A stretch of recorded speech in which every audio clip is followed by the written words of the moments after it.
Hey, whatever's been circling your mind tonight, you can set it down. You don't need to replay it. You don't need to solve it. Just forget about it for now and relax. Tonight, we're stepping into the book of Genesis, the beginning of everything. Creation, promise, failure, mercy, new starts. This is where the story begins. Not just the story of the world, but the story of God walking with imperfect people. You don't have to follow every detail. You don't have to stay awake. Just let the words carry you. Before we begin, if these full book readings bring you peace, consider subscribing. It helps this channel continue creating quiet places like this for anyone who needs rest at the end of a long day. Let's pray. Father, as we listen to the beginning of your word tonight, quiet our hearts. Where there is stress, bring calm. Where there is uncertainty, bring trust. Just as you brought order to the darkness in Genesis, bring peace to the restless parts of us. Help us relax in your presence. Help us release what we can't control. And let your word settle deeply into our hearts as we sleep. We place this night in your hands. In Jesus' name, amen. Now, forget about it. And relax as you hear the book of Genesis. The book of Genesis.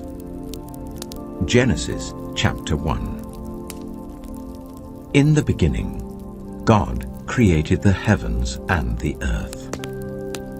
Now the earth was formless and empty. Darkness was over the surface of the deep, and the Spirit of God was hovering over the waters. And God said, "Let there be light." And there was light. God saw that the light was good, and he separated the light from the darkness. God called the light day, and the darkness he called night. And there was evening and there was morning, the first day. And God said, "Let there be a vault between the waters to separate water from water." So God made the vault and separated the water under the vault from the water above it, and it was so. God called the vault sky, and there was evening and there was morning, the second day. And God said, "Let the water under the sky be gathered to one place, and let dry ground appear." And it was so. God called the dry ground land, and the gathered waters he called seas. And God saw that it was good. Then God said, "Let the land produce vegetation, seed-bearing plants, and trees on the land that bear fruit with seed in it, according to their various kinds." And it was so. The land produced vegetation, plants bearing seed according to their kinds, and trees bearing fruit with seed in it according to their kinds. And God saw that it was good. And there was evening and there was morning, the third day. And God said, "Let there be lights in the vault of the sky, to separate the day from the night, and let them serve as signs to mark sacred times and days and years. And let them be lights in the vault of the sky to give light on the earth." And it was so. God made two great lights, the greater light to govern the day, and the lesser light to govern the night. He also made the stars. God set them in the vault of the sky to give light on the earth, to govern the day and the night, and to separate light from darkness. And God saw that it was good. And there was evening, and there was morning, the fourth day. And God said, "Let the water teem with living creatures, and let birds fly above the earth, across the vault of the sky." So God created the great creatures of the sea, and every living thing with which the water teems and that moves about in it according to their kinds, and every winged bird according to its kind. And God saw that it was good. God blessed them and said, "Be fruitful, and increase in number, and fill the water in the seas, and let the birds increase on the earth." And there was evening, and there was morning, the fifth day. And God said, "Let the land produce living creatures according to their kinds, the livestock, the creatures that move along the ground, and the wild animals, each according to its kind." And it was so. God made the wild animals according to their kinds, the livestock according to their kinds, and all the creatures that move along the ground according to their kinds. And God saw that it was good. Then God said, "Let us make mankind in our image, in our likeness, so that they may rule over the fish in the sea and the birds in the sky, over the livestock and all the wild animals, and over all the creatures that move along the ground." So God created mankind in his own image. In the image of God he created them, male and female he created them. God blessed them and said to them, "Be fruitful and increase in number. Fill the earth and subdue it. Rule over the fish in the sea and the birds in the sky, and over every living creature that moves on the ground." Then God said, "I give you every seed-bearing plant on the face of the whole earth, and every tree that has fruit with seed in it. They will be yours for food, and to all the beasts of the earth, and all the birds in the sky, and all the creatures that move along the ground, everything that has the breath of life in it, I give every green plant for food." And it was so. God saw all that he had made, and it was very good. And there was evening, and there was morning, the sixth day. Genesis chapter 2. Thus the heavens and the earth were completed in all their vast array. By the seventh day, God had finished the work he had been doing. So on the seventh day he rested from all his work. Then God blessed the seventh day and made it holy, because on it he rested from all the work of creating that he had done. This is the account of the heavens and the earth when they were created, when the Lord God made the earth and the heavens. Now no shrub had yet appeared on the earth, and no plant had yet sprung up. For the Lord God had not sent rain on the earth, and there was no one to work the ground. But streams came up from the earth and watered the whole surface of the ground. Then the Lord God formed a man from the dust of the ground, and breathed into his nostrils the breath of life. And the man became a living being. Now the Lord God had planted a garden in the east, in Eden, and there he put the man he had formed. The Lord God made all kinds of trees grow out of the ground, trees that were pleasing to the eye and good for food. In the middle of the garden were the tree of life and the tree of the knowledge of good and evil. A river watering the garden flowed from Eden. From there it was separated into 4 headwaters. The name of the first is the Pishon. It winds through the entire land of Havilah, where there is gold. The gold of that land is good. Aromatic resin and onyx are also there. The name of the second river is the Gihon. It winds through the entire land of Cush. The name of the third river is the Tigris. It runs along the east side of Ashur, and the fourth river is the Euphrates. The Lord God took the man and put him in the Garden of Eden to work it and take care of it. And the Lord God commanded the man, "You are free to eat from any tree in the garden, but you must not eat from the tree of the knowledge of good and evil, for when you eat from it, you will certainly die." The Lord God said, "It is not good for the man to be alone. I will make a helper suitable for him." Now the Lord God had formed out of the ground all the wild animals and all the birds in the sky. He brought them to the man to see what he would name them, and whatever the man called each living creature, that was its name. So the man gave names to all the livestock, the birds in the sky, and all the wild animals. But for Adam no suitable helper was found. So the Lord God caused the man to fall into a deep sleep. And while he was sleeping, he took one of the man's ribs and then closed up the place with flesh. Then the Lord God made a woman from the rib he had taken out of the man, and he brought her to the man. The man said, "This is now bone of my bones and flesh of my flesh. She shall be called woman, for she was taken out of man."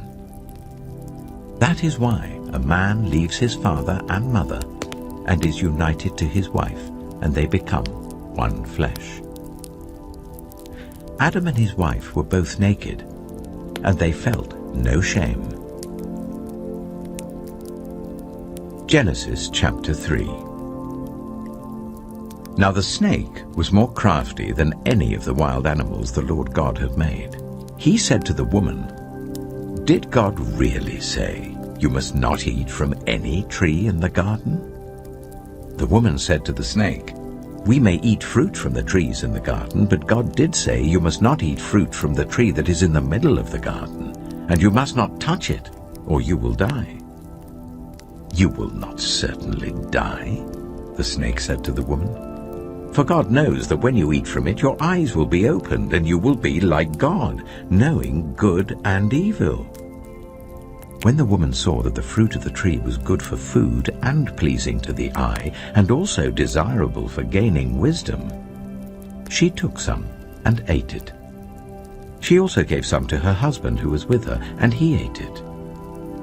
Then the eyes of both of them were opened, and they realized they were naked. So they sewed fig leaves together and made coverings for themselves. Then the man and his wife heard the sound of the Lord God as he was walking in the garden in the cool of the day. And they hid from the Lord God among the trees of the garden. But the Lord God called to the man, "Where are you?" He answered, "I heard you in the garden, and I was afraid because I was naked, so I hid." And he said, "Who told you that you were naked? Have you eaten from the tree that I commanded you not to eat from?" The man said, "The woman you put here with me, she gave me some fruit from the tree, and I ate it." Then the Lord God said to the woman, "What is this you have done?" The woman said, "The snake deceived me, and I ate." So the Lord God said to the snake, "Because you have done this, cursed are you above all livestock and all wild animals. You will crawl on your belly, and you will eat dust all the days of your life. And I will put enmity between you and the woman, and between your offspring and hers.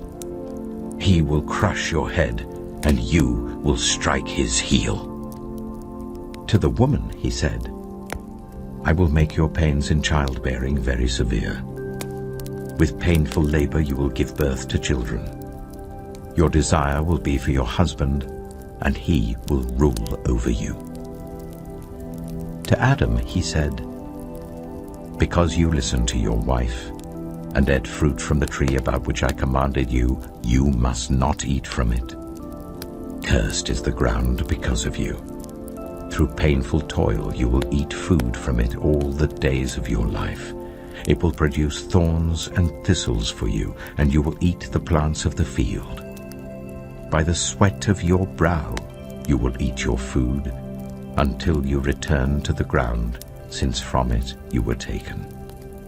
For dust you are, and to dust you will return." Adam named his wife Eve, because she would become the mother of all the living. The Lord God made garments of skin for Adam and his wife, and clothed them. And the Lord God said, "The man has now become like one of us, knowing good and evil. he must not be allowed to reach out his hand and take also from the tree of life and eat, and live forever. So the Lord God banished him from the Garden of Eden to work the ground from which he had been taken. After he drove the man out, he placed on the east side of the Garden of Eden cherubim and a flaming sword, flashing back and forth to guard the way to the tree of life. Genesis chapter 4. Adam made love to his wife Eve, and she became pregnant and gave birth to Cain. She said, "With the help of the Lord I have brought forth a man." Later she gave birth to his brother Abel. Now Abel kept flocks, and Cain worked the soil. In the course of time, Cain brought some of the fruits of the soil as an offering to the Lord. But Abel also brought an offering, fat portions from some of the firstborn of his flock. The Lord looked with favor on Abel and his offering, but on Cain and his offering he did not look with favor. So Cain was very angry, and his face was downcast. Then the Lord said to Cain, "Why are you angry? Why is your face downcast? If you do what is right, will you not be accepted? But if you do not do what is right, sin is crouching at your door. It desires to have you, but you must rule over it."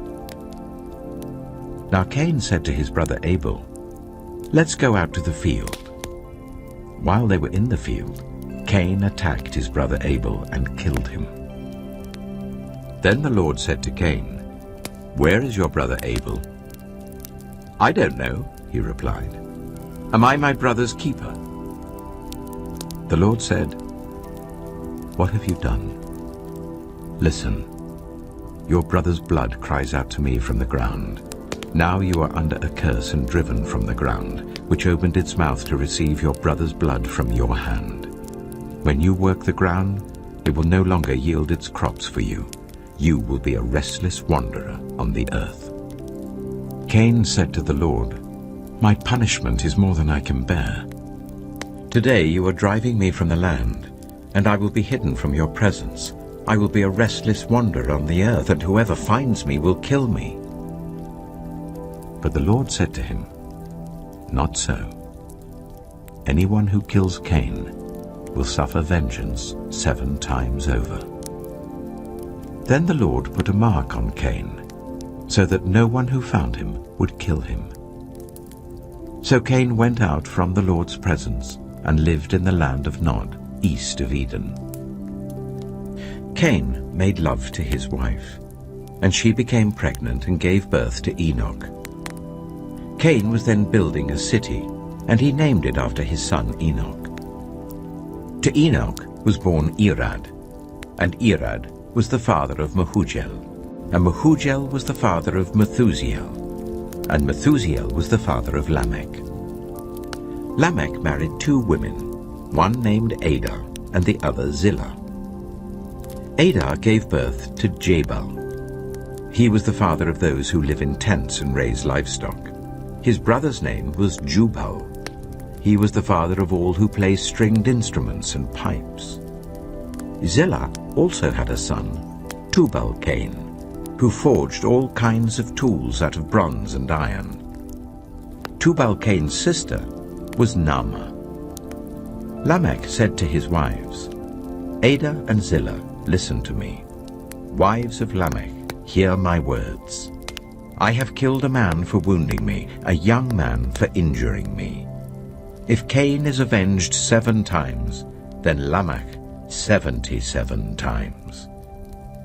Adam made love to his wife again, and she gave birth to a son and named him Seth, saying, "God has granted me another child in place of Abel, since Cain killed him." Seth also had a son, and he named him Enosh. At that time, people began to call on the name of the Lord. Genesis chapter 5. This is the written account of Adam's family line. When God created mankind, he made them in the likeness of God. He created them male and female and blessed them, and he named them mankind when they were created. When Adam had lived 130 years, he had a son in his own likeness, in his own image, and he named him Seth. After Seth was born, Adam lived 800 years and had other sons and daughters. Altogether, Adam lived a total of 930 years, and then he died. When Seth had lived 105 years, he became the father of Enosh. After he became the father of Enosh, Seth lived 807 years and had other sons and daughters. Altogether, Seth lived a total of 912 years, and then he died. When Enosh had lived 90 years, he became the father of Kenan. After he became the father of Kenan, Enosh lived 815 years and had other sons and daughters. Altogether, Enosh lived a total of 905 years, and then he died. When Kenan had lived 70 years, he became the father of Mahalalel. After he became the father of Mahalalel, Kenan lived 840 years and had other sons and daughters. Altogether, Kenan lived a total of 910 years, and then he died. When Mahalalel had lived 65 years, he became the father of Jared. After he became the father of Jared, Mahalalel lived 830 years and had other sons and daughters. Altogether, Mahalalel lived a total of 895 years, and then he died. When Jared had lived 162 years, he became the father of Enoch. After he became the father of Enoch, Jared lived 800 years and had other sons and daughters. Altogether, Jared lived a total of 962 years, and then he died. When Enoch had lived 65 years, he became the father of Methuselah. After he became the father of Methuselah, Enoch walked faithfully with God 300 years and had other sons and daughters. Altogether, Enoch lived a total of 365 years. Enoch walked faithfully with God. Then he was no more, because God took him away. When Methuselah had lived 187 years, he became the father of Lamech. After he became the father of Lamech, Methuselah lived 782 years and had other sons and daughters. Altogether, Methuselah lived a total of 969 years, and then he died. When Lamech had lived 182 years, he had a son.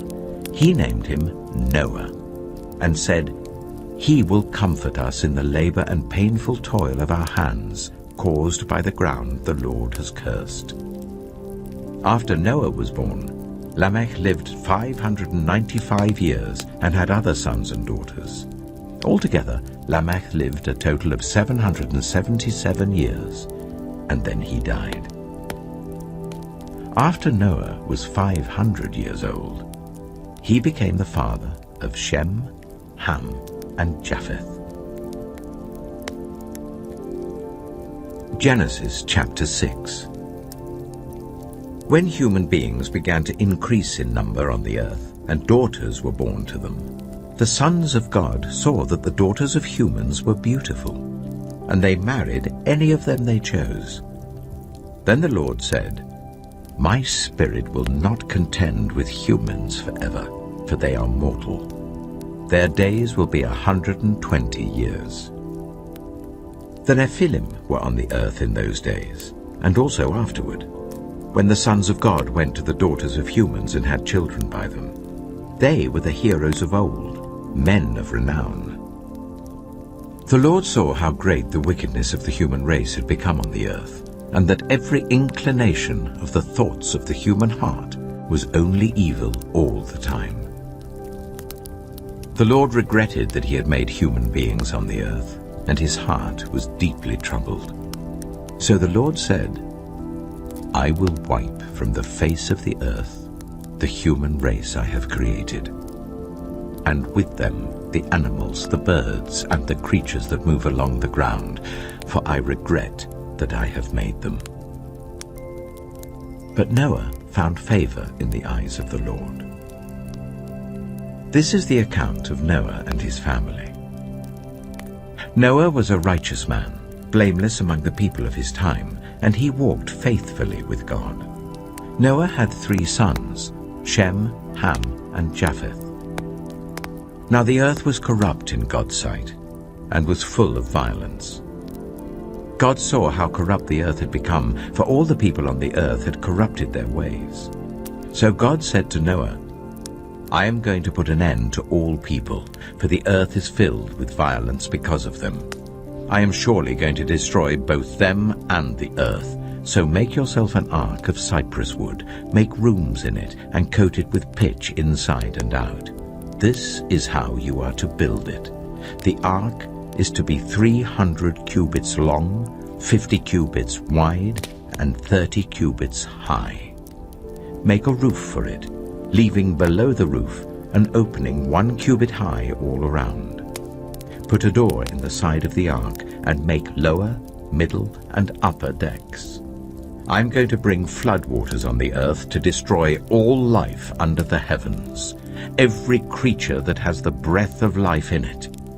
Everything on earth will perish. But I will establish my covenant with you, and you will enter the ark, you and your sons and your wife and your sons' wives with you. You are to bring into the ark 2 of all living creatures, male and female, to keep them alive with you. 2 of every kind of bird, of every kind of animal, and of every kind of creature that moves along the ground will come to you to be kept alive. You are to take every kind of food that is to be eaten and store it away as food for you and for them. Noah did everything just as God commanded him. Genesis chapter 7. The Lord then said to Noah, Go into the ark, you and your whole family, because I have found you righteous in this generation. Take with you 7 pairs of every kind of clean animal, a male and its mate, and 1 pair of every kind of unclean animal, a male and its mate. And also 7 pairs of every kind of bird, male and female, to keep their various kinds alive throughout the earth. 7 days from now, I will send rain on the earth for 40 days and 40 nights, and I will wipe from the face of the earth every living creature I have made. And Noah did all that the Lord commanded him. Noah was 600 years old when the floodwaters came on the earth. And Noah and his sons and his wife and his sons' wives entered the ark to escape the waters of the flood. Pairs of clean and unclean animals, of birds and of all the creatures that move along the ground, male and female, came to Noah and entered the ark, as God had commanded Noah. And after the 7 days, the floodwaters came on the earth.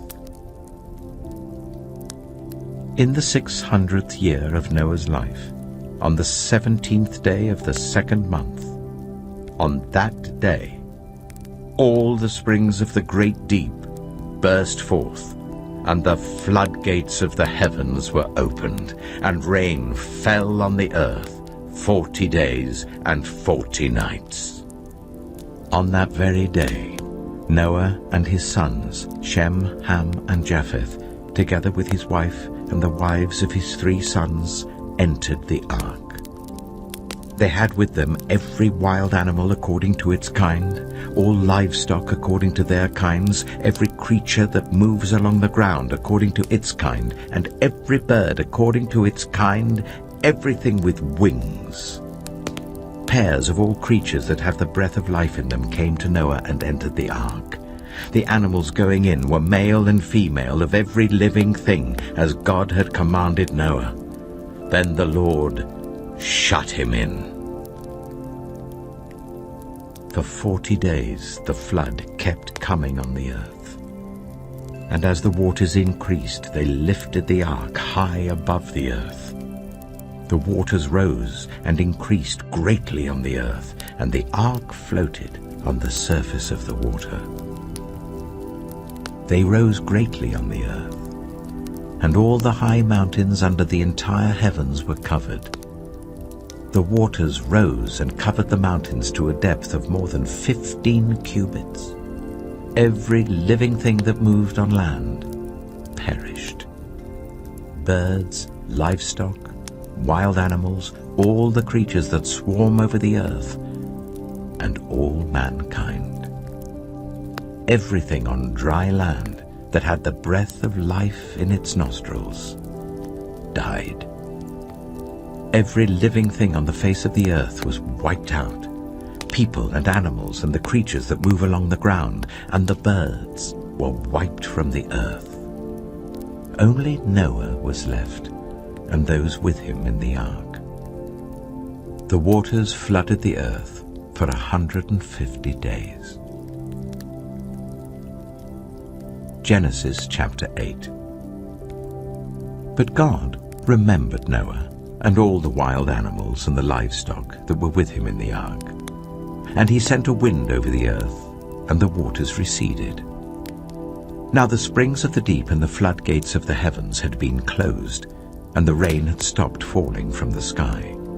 The water receded steadily from the earth. At the end of the 150 days, the water had gone down. And on the 17th day of the 7th month, the ark came to rest on the mountains of Ararat. The waters continued to recede until the 10th month, and on the first day of the 10th month, the tops of the mountains became visible. After 40 days, Noah opened a window he had made in the ark and sent out a raven, and it kept flying back and forth until the water had dried up from the earth. Then he sent out a dove to see if the water had receded from the surface of the ground. But the dove could find nowhere to perch because there was water over all the surface of the earth. So it returned to Noah in the ark. He reached out his hand and took the dove and brought it back to himself in the ark. He waited 7 more days and again sent out the dove from the ark. When the dove returned to him in the evening, there in its beak was a freshly plucked olive leaf. Then Noah knew that the water had receded from the earth. He waited 7 more days and sent the dove out again, but this time it did not return to him. By the first day of the 1st month of Noah's 601st year, the water had dried up from the earth. Noah then removed the covering from the ark and saw that the surface of the ground was dry. By the 27th day of the 2nd month, the earth was completely dry. Then God said to Noah, "Come out of the ark, you and your wife and your sons and their wives. Bring out every kind of living creature that is with you, the birds, the animals, and all the creatures that move along the ground, so they can multiply on the earth and be fruitful and increase in number on it." So Noah came out, together with his sons and his wife and his sons' wives. All the animals and all the creatures that move along the ground and all the birds, everything that moves on land, came out of the ark, one kind after another. Then Noah built an altar to the Lord, and taking some of all the clean animals and clean birds, he sacrificed burnt offerings on it. The Lord smelled the pleasing aroma and said in his heart, "Never again will I curse the ground because of humans, even though every inclination of the human heart is evil from childhood. And never again will I destroy all living creatures as I have done. As long as the earth endures, seed time and harvest, cold and heat, summer and winter, day and night will never cease." Genesis chapter 9.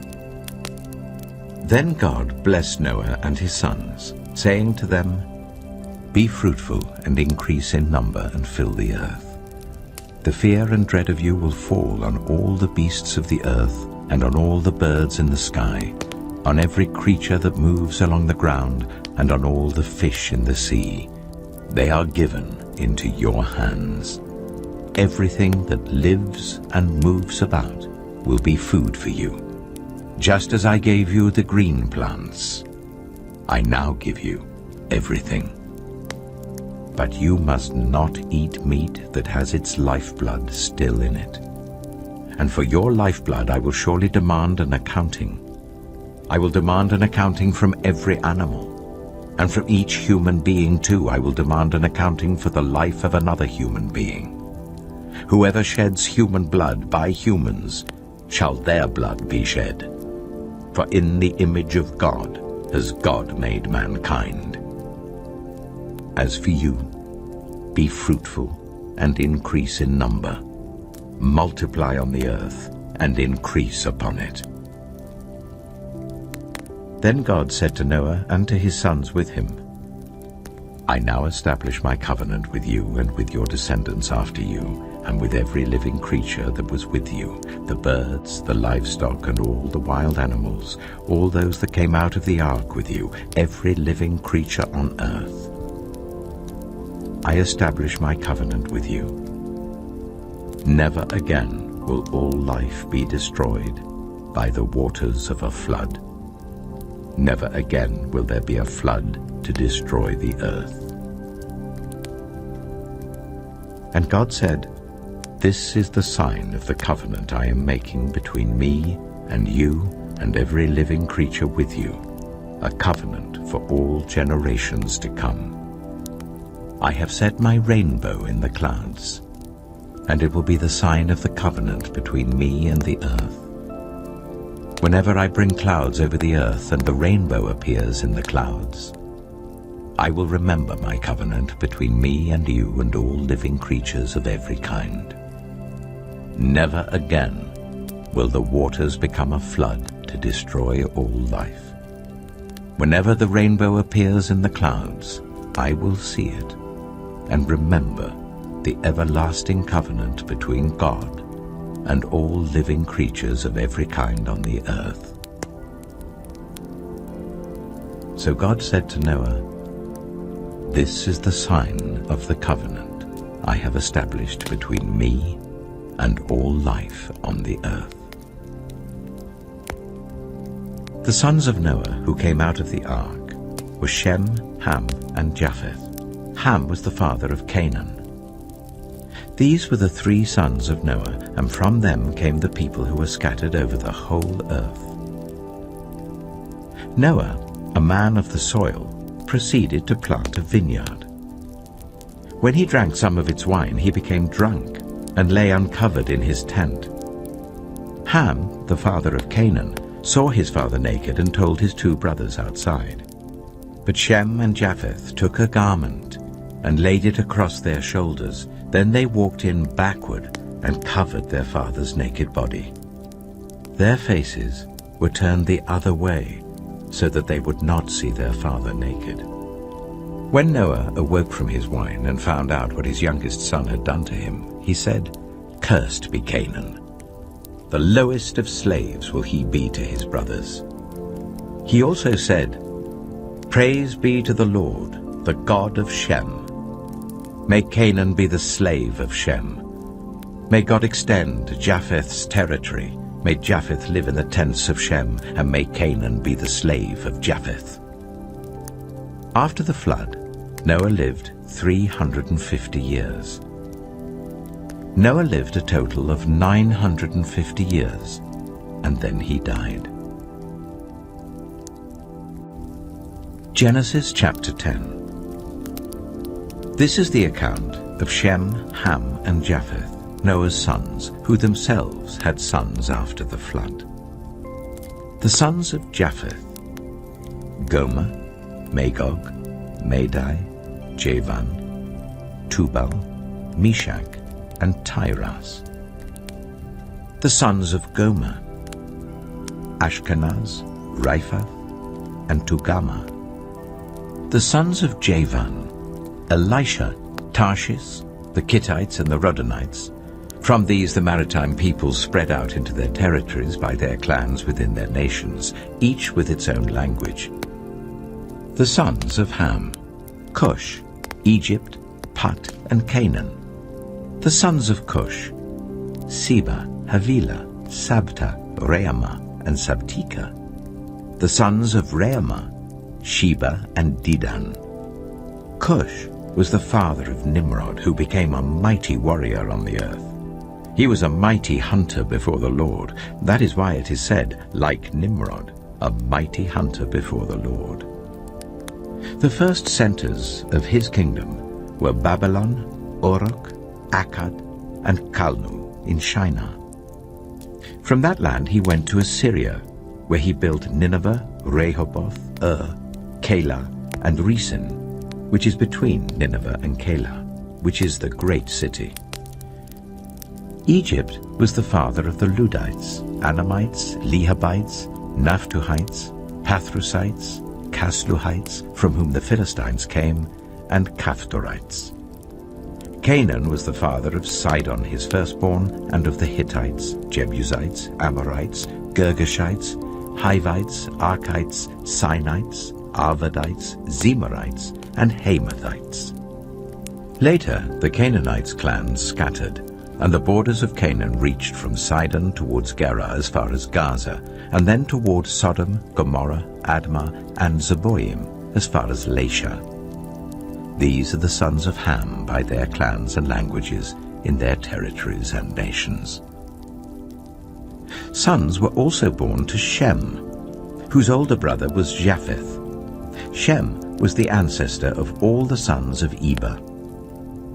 The sons of Shem: Elam, Ashur, Arphaxad, Lud, and Aram.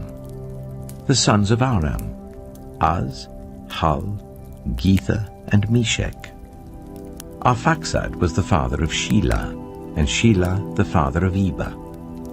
2 sons were born to Eber.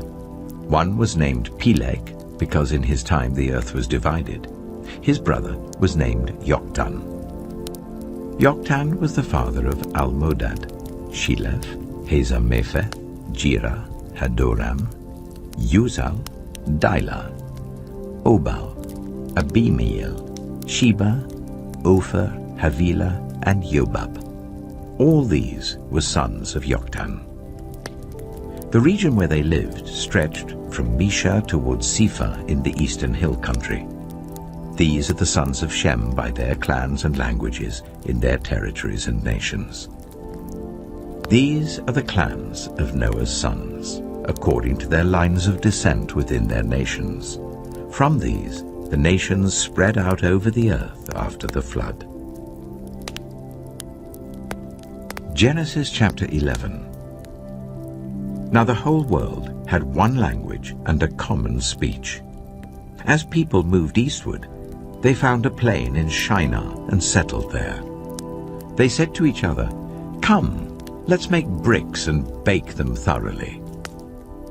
They used brick instead of stone and bitumen for mortar. Then they said, "Come, let us build ourselves a city with a tower that reaches to the heavens, so that we may make a name for ourselves. Otherwise we will be scattered over the face of the whole earth." But the Lord came down to see the city and the tower the people were building. The Lord said, "If as one people speaking the same language they have begun to do this, then nothing they plan to do will be impossible for them. Come, let us go down and confuse their language, so they will not understand each other." So the Lord scattered them from there over all the earth, and they stopped building the city. That is why it was called Babel, because there the Lord confused the language of the whole world. From there the Lord scattered them over the face of the whole earth. This is the account of Shem's family line. 2 years after the flood, when Shem was 100 years old, he became the father of Arphaxad. And after he became the father of Arphaxad, Shem lived 500 years and had other sons and daughters. When Arphaxad had lived 35 years, he became the father of Shelah. And after he became the father of Shelah, Arphaxad lived 403 years and had other sons and daughters. When Shelah had lived 30 years, he became the father of Eber. And after he became the father of Eber, Shelah lived 403 years and had other sons and daughters. When Eber had lived 34 years, he became the father of Peleg. And after he became the father of Peleg, Eber lived 430 years and had other sons and daughters. When Peleg had lived 30 years, he became the father of Reu. And after he became the father of Reu, Peleg lived 209 years and had other sons and daughters. When Reu had lived 32 years, he became the father of Serug. And after he became the father of Serug, Reu lived 207 years and had other sons and daughters. When Serug had lived 30 years, he became the father of Nahor. And after he became the father of Nahor, Serug lived 200 years and had other sons and daughters. When Nahor had lived 29 years, he became the father of Terah. And after he became the father of Terah, Nahor lived 119 years and had other sons and daughters. After Terah had lived 70 years, he became the father of Abram, Nahor, and Haran. This is the account of Terah's family line. Terah became the father of Abram, Nahor, and Haran became the father of Lot. While his father Terah was still alive, Haran died in Ur of the Chaldeans in the land of his birth. Abram and Nahor both married.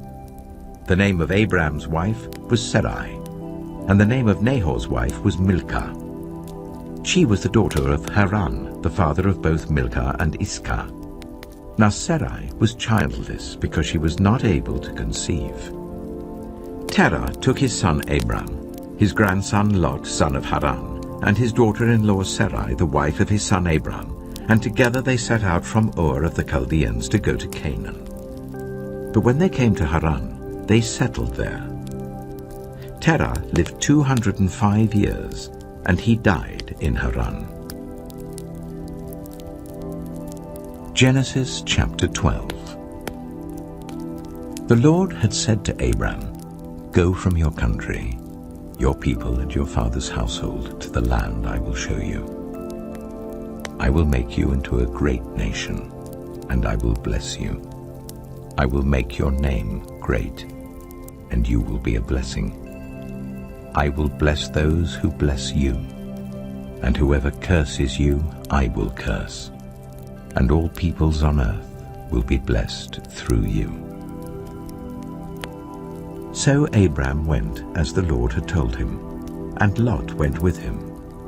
Abram was 75 years old when he set out from Haran. He took his wife Sarai, his nephew Lot, all the possessions they had accumulated, and the people they had acquired in Haran, and they set out for the land of Canaan, and they arrived there. Abram traveled through the land as far as the site of the great tree of Moreh at Shechem. At that time the Canaanites were in the land. The Lord appeared to Abram and said, "To your offspring I will give this land." So he built an altar there to the Lord who had appeared to him. From there he went on toward the hills east of Bethel and pitched his tent, with Bethel on the west and Ai on the east. There he built an altar to the Lord and called on the name of the Lord. Then Abram set out and continued toward the Negev. Now there was a famine in the land, and Abram went down to Egypt to live there for a while because the famine was severe. As he was about to enter Egypt, he said to his wife Sarai, "I know what a beautiful woman you are. When the Egyptians see you, they will say, 'This is his wife.' Then they will kill me, but will let you live. Say you are my sister, so that I will be treated well for your sake, and my life will be spared because of you." When Abram came to Egypt, the Egyptians saw that Sarai was a very beautiful woman. And when Pharaoh's officials saw her, they praised her to Pharaoh, and she was taken into his palace. He treated Abram well for her sake, and Abram acquired sheep and cattle, male and female donkeys, male and female servants, and camels. But the Lord inflicted serious diseases on Pharaoh and his household because of Abram's wife Sarai. So Pharaoh summoned Abram.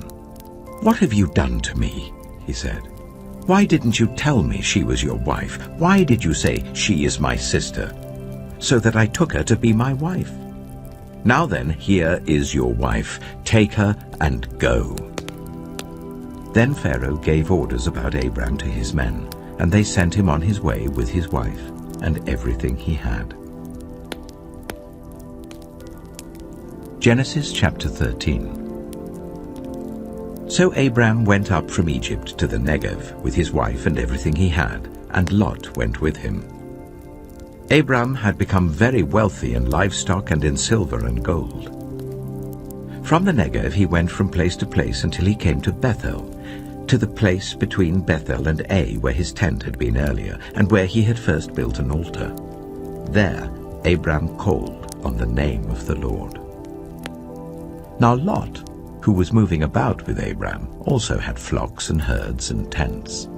But the land could not support them while they stayed together, for their possessions were so great that they were not able to stay together. And quarreling arose between Abram's herdsmen and Lot's. The Canaanites and Perizzites were also living in the land at that time. So Abram said to Lot, "Let's not have any quarreling between you and me and between your herdsmen and mine, for we are close relatives. Is not the whole land before you? Let's part company. If you go to the left, I'll go to the right. If you go to the right, I'll go to the left." Lot looked around and saw that the whole plain of the Jordan toward Zoar was well watered, like the garden of the Lord, like the land of Egypt. This was before the Lord destroyed Sodom and Gomorrah.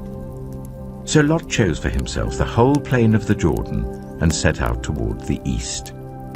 The two men parted company.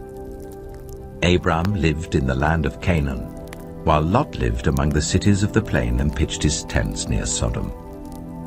Now the people of Sodom were wicked and were sinning greatly against the Lord.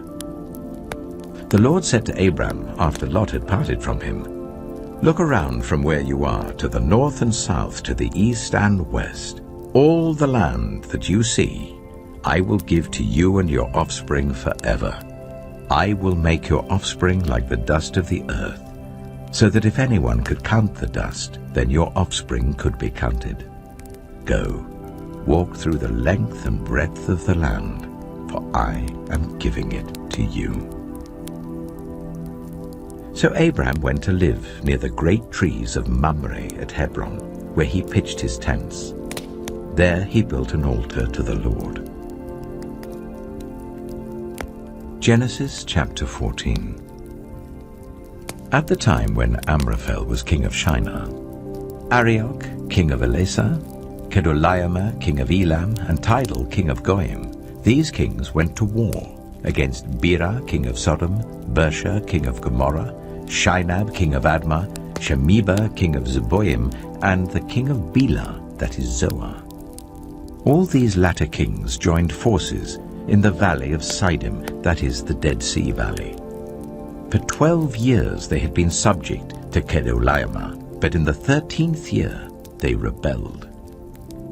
In the 14th year, Kedorlaomer and the kings allied with him went out and defeated the Rephaites in Ashtaroth-Karnaim, the Zuzites in Ham, the Emites in Sheva, Kiriathaim, and the Horites in the hill country of Seir as far as El-Paran, near the desert.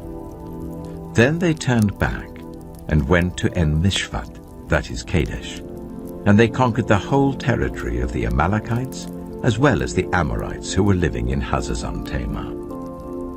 Then the king of Sodom, the king of Gomorrah, the king of Admah, the king of Zeboim, and the king of Bela, that is Zoar, marched out and drew up their battle lines in the valley of Siddim against Kedorlaomer, king of Elam, Tidal, king of Goim, Amraphel, king of Shinar, and Arioch, king of Elasah, 4 kings against 5. Now the valley of Siddim was full of tar pits. And when the kings of Sodom and Gomorrah fled, some of the men fell into them, and the rest fled to the hills. The 4 kings seized all the goods of Sodom and Gomorrah and all their food. Then they went away. They also carried off Abram's nephew, Lot, and his possessions, since he was living in Sodom. A man who had escaped came and reported this to Abram the Hebrew. Now Abram was living near the great trees of Mamre the Amorite, a brother of Eshcol and Ane, all of whom were allied with Abram. When Abram heard that his relative had been taken captive, he called out 318 trained men born in his household and went in pursuit as far as Dan. During the night, Abram divided his men to attack them, and he routed them, pursuing them as far as Hobah, north of Damascus. He recovered all the goods and brought back his relative Lot and his possessions, together with the women and the other people. After Abram returned from defeating Kedorlaomer and the kings allied with him, the king of Sodom came out to meet him in the valley of Shaveh, that is, the king's valley. Then Melchizedek, king of Salem, brought out bread and wine. He was priest of God Most High, and he blessed Abram, saying, "Blessed be Abram by God Most High, creator of heaven and earth. And praise be to God Most High, who delivered your enemies into your hand." Then Abram gave him 1/10 of everything. The king of Sodom said to Abram, "Give me the people and keep the goods for yourself." But Abram said to the king of Sodom, "With raised hand I have sworn an oath to the Lord, God Most High, creator of heaven and earth, that I will accept nothing belonging to you, not even a thread or the strap of a sandal, so that you will never be able to say, 'I made Abram rich.'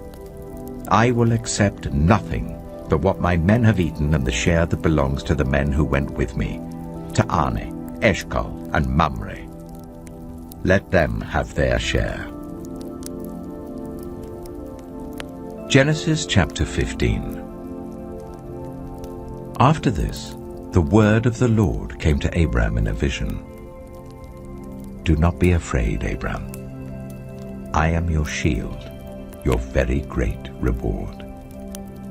But Abram said, "Sovereign Lord, what can you give me, since I remain childless? And the one who will inherit my estate is Eliezer of Damascus." And Abram said, "You have given me no children, so a servant in my household will be my heir." Then the word of the Lord came to him, "This man will not be your heir, but a son who is your own flesh and blood will be your heir." He took him outside and said, "Look up at the sky and count the stars, if indeed you can count them." Then he said to him, "So shall your offspring be." Abram believed the Lord, and he credited to him as righteousness. He also said to him, "I am the Lord, who brought you out of Ur of the Chaldeans, to give you this land to take possession of it." But Abram said, "Sovereign Lord, how can I know that I will gain possession of it?" So the Lord said to him, "Bring me a heifer, a goat, and a ram, each 3 years old, along with a dove and a young pigeon." Abram brought all these to him, cut them in two, and arranged the halves opposite each other. The birds, however, he did not cut in half. Then birds of prey came down on the carcasses, but Adam drove them away. As the sun was setting, Abram fell into a deep sleep, and a thick and dreadful darkness came over him. Then the Lord said to him, "Know for certain that for 400 years your descendants will be strangers in a country not their own, and that they will be enslaved and ill-treated there. But I will punish the nation they serve as slaves, and afterward they will come out with great possessions. You, however, will go to your ancestors in peace and be buried at a good old age. In the 4th generation, your descendants will come back here, for the sin of the Amorites has not yet reached its full measure. When the sun had set and darkness had fallen, a smoking brazier with a blazing torch appeared and passed between the pieces. On that day the Lord made a covenant with Abram and said, "To your descendants I give this land, from the Wadi of Egypt to the great river, the Euphrates, the land of the Kenites, Kenizzites, Kadmonites, Hittites, Perizzites, Rephaites, Amorites, Canaanites, Girgashites, and Jebusites." Genesis chapter 16.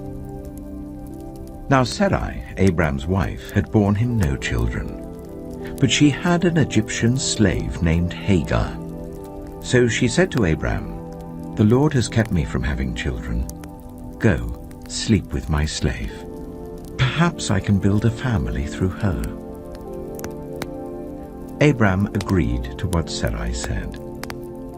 So after Abraham had been living in Canaan 10 years, Sarai his wife took her Egyptian slave Hagar and gave her to her husband to be his wife. He slept with Hagar, and she conceived. When she knew she was pregnant, she began to despise her mistress. Then Sarai said to Abram, "You are responsible for the wrong I'm suffering. I put my slave in your arms, and now that she knows she is pregnant, she despises me. May the Lord judge between you and me."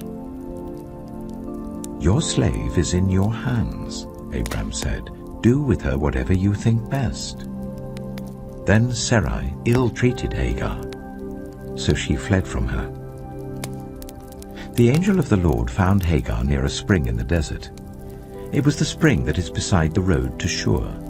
And he said, "Hagar, slave of Sarai, where have you come from and where are you going?" "I'm running away from my mistress Sarai," she answered.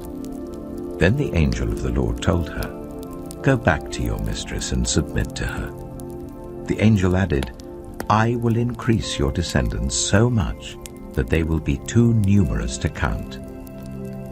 The angel of the Lord also said to her, "You are now pregnant, and you will give birth to a son. You shall name him Ishmael, for the Lord has heard of your misery. He will be a wild donkey of a man. His hand will be against everyone, and everyone's hand against him, and he will live in hostility towards all his brothers." She gave this name to the Lord who spoke to her, "You are the God who sees me." For she said, "I have now seen the one who sees me." That is why the well was called Beer Lahairoi. It is still there between Kadesh and Bered. So Hagar bore Abram a son, and Abram gave the name Ishmael to the son she had borne. Abram was 86 years old when Hagar bore him Ishmael. Genesis chapter 17. When Abram was 99 years old, the Lord appeared to him and said, "I am God Almighty. Walk before me faithfully and be blameless. Then I will make my covenant between me and you and will greatly increase your numbers." Abram fell face down, and God said to him, "As for me, this is my covenant with you. You will be the father of many nations. No longer will you be called Abram. Your name will be Abraham. For I have made you a father of many nations. I will make you very fruitful. I will make nations of you, and kings will come from you. I will establish my covenant as an everlasting covenant between me and you and your descendants after you for the generations to come, to be your God and the God of your descendants after you.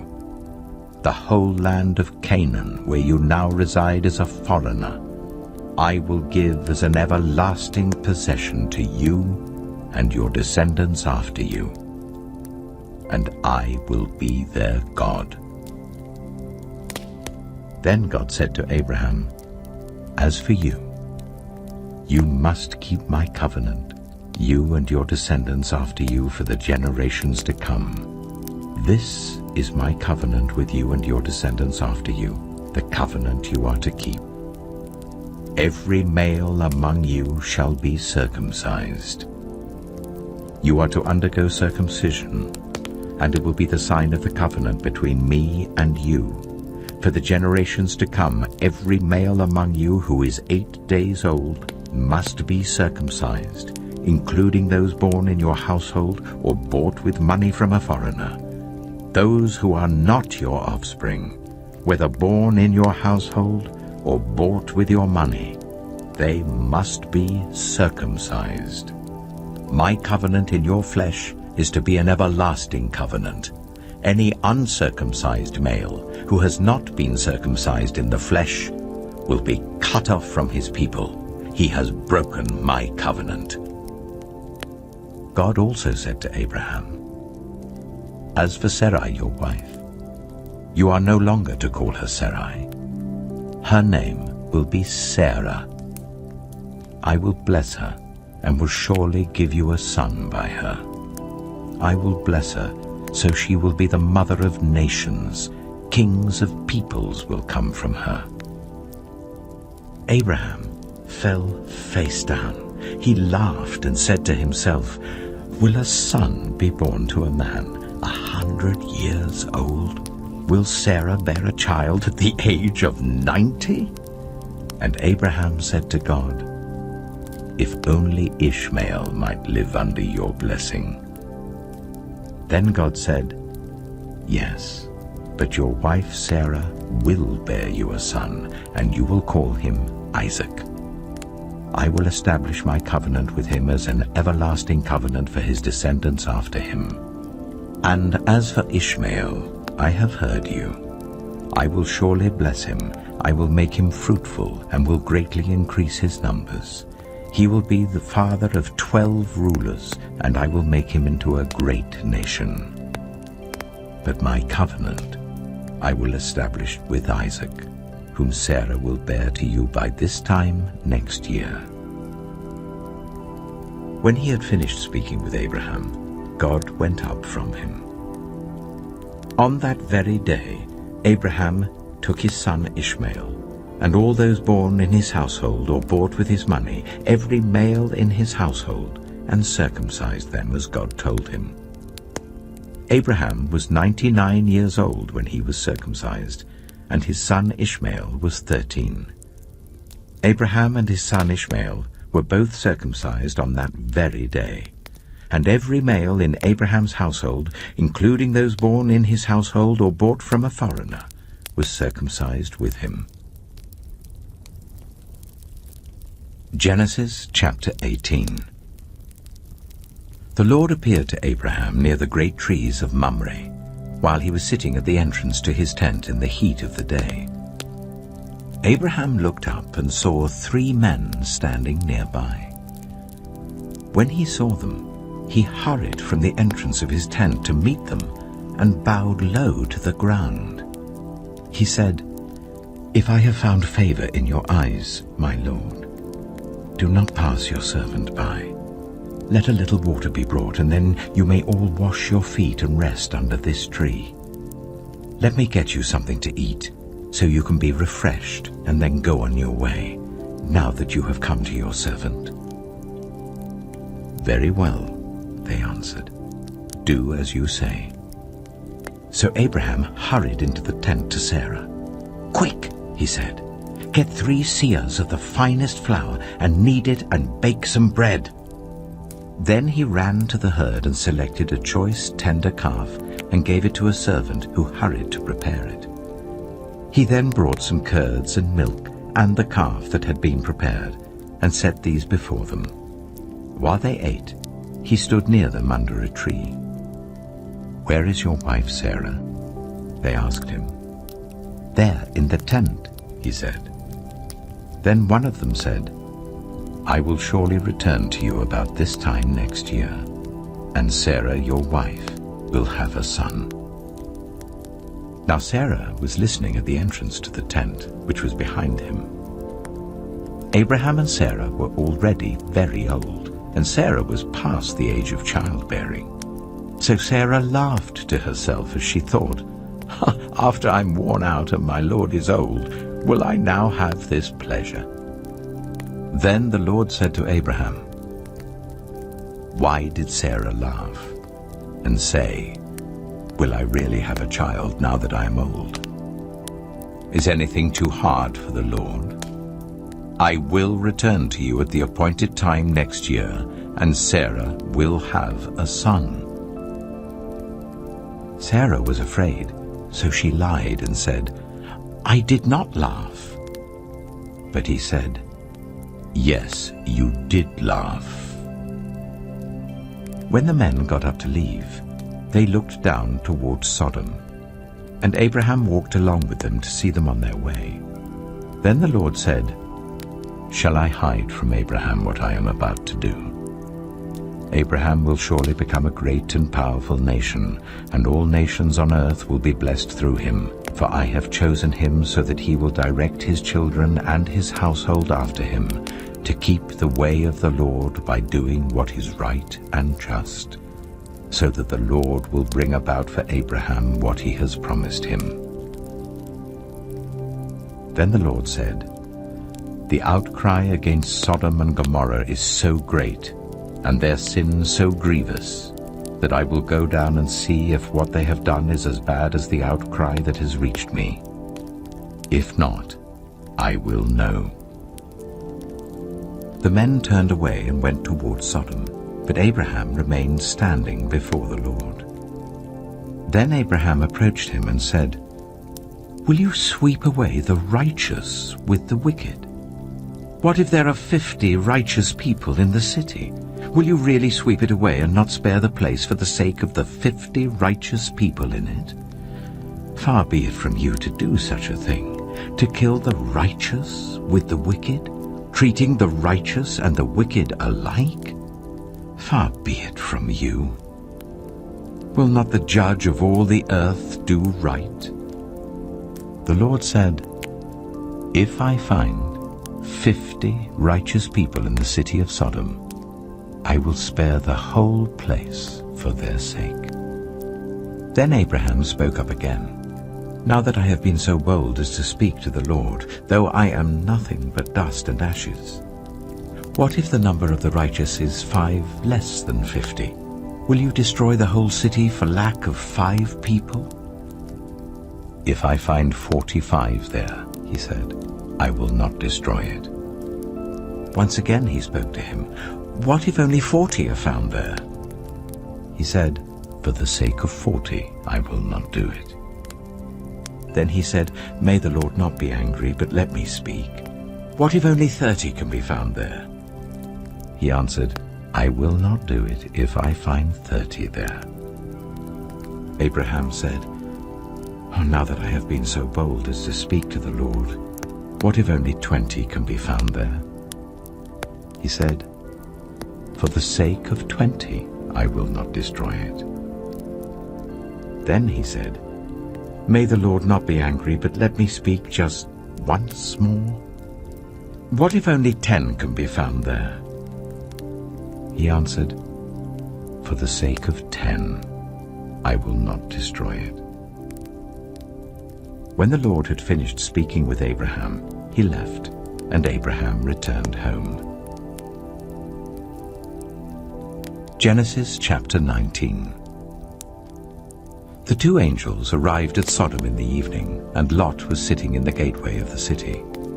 When he saw them, he got up to meet them and bowed down with his face to the ground. "My lords," he said, "please turn aside to your servant's house.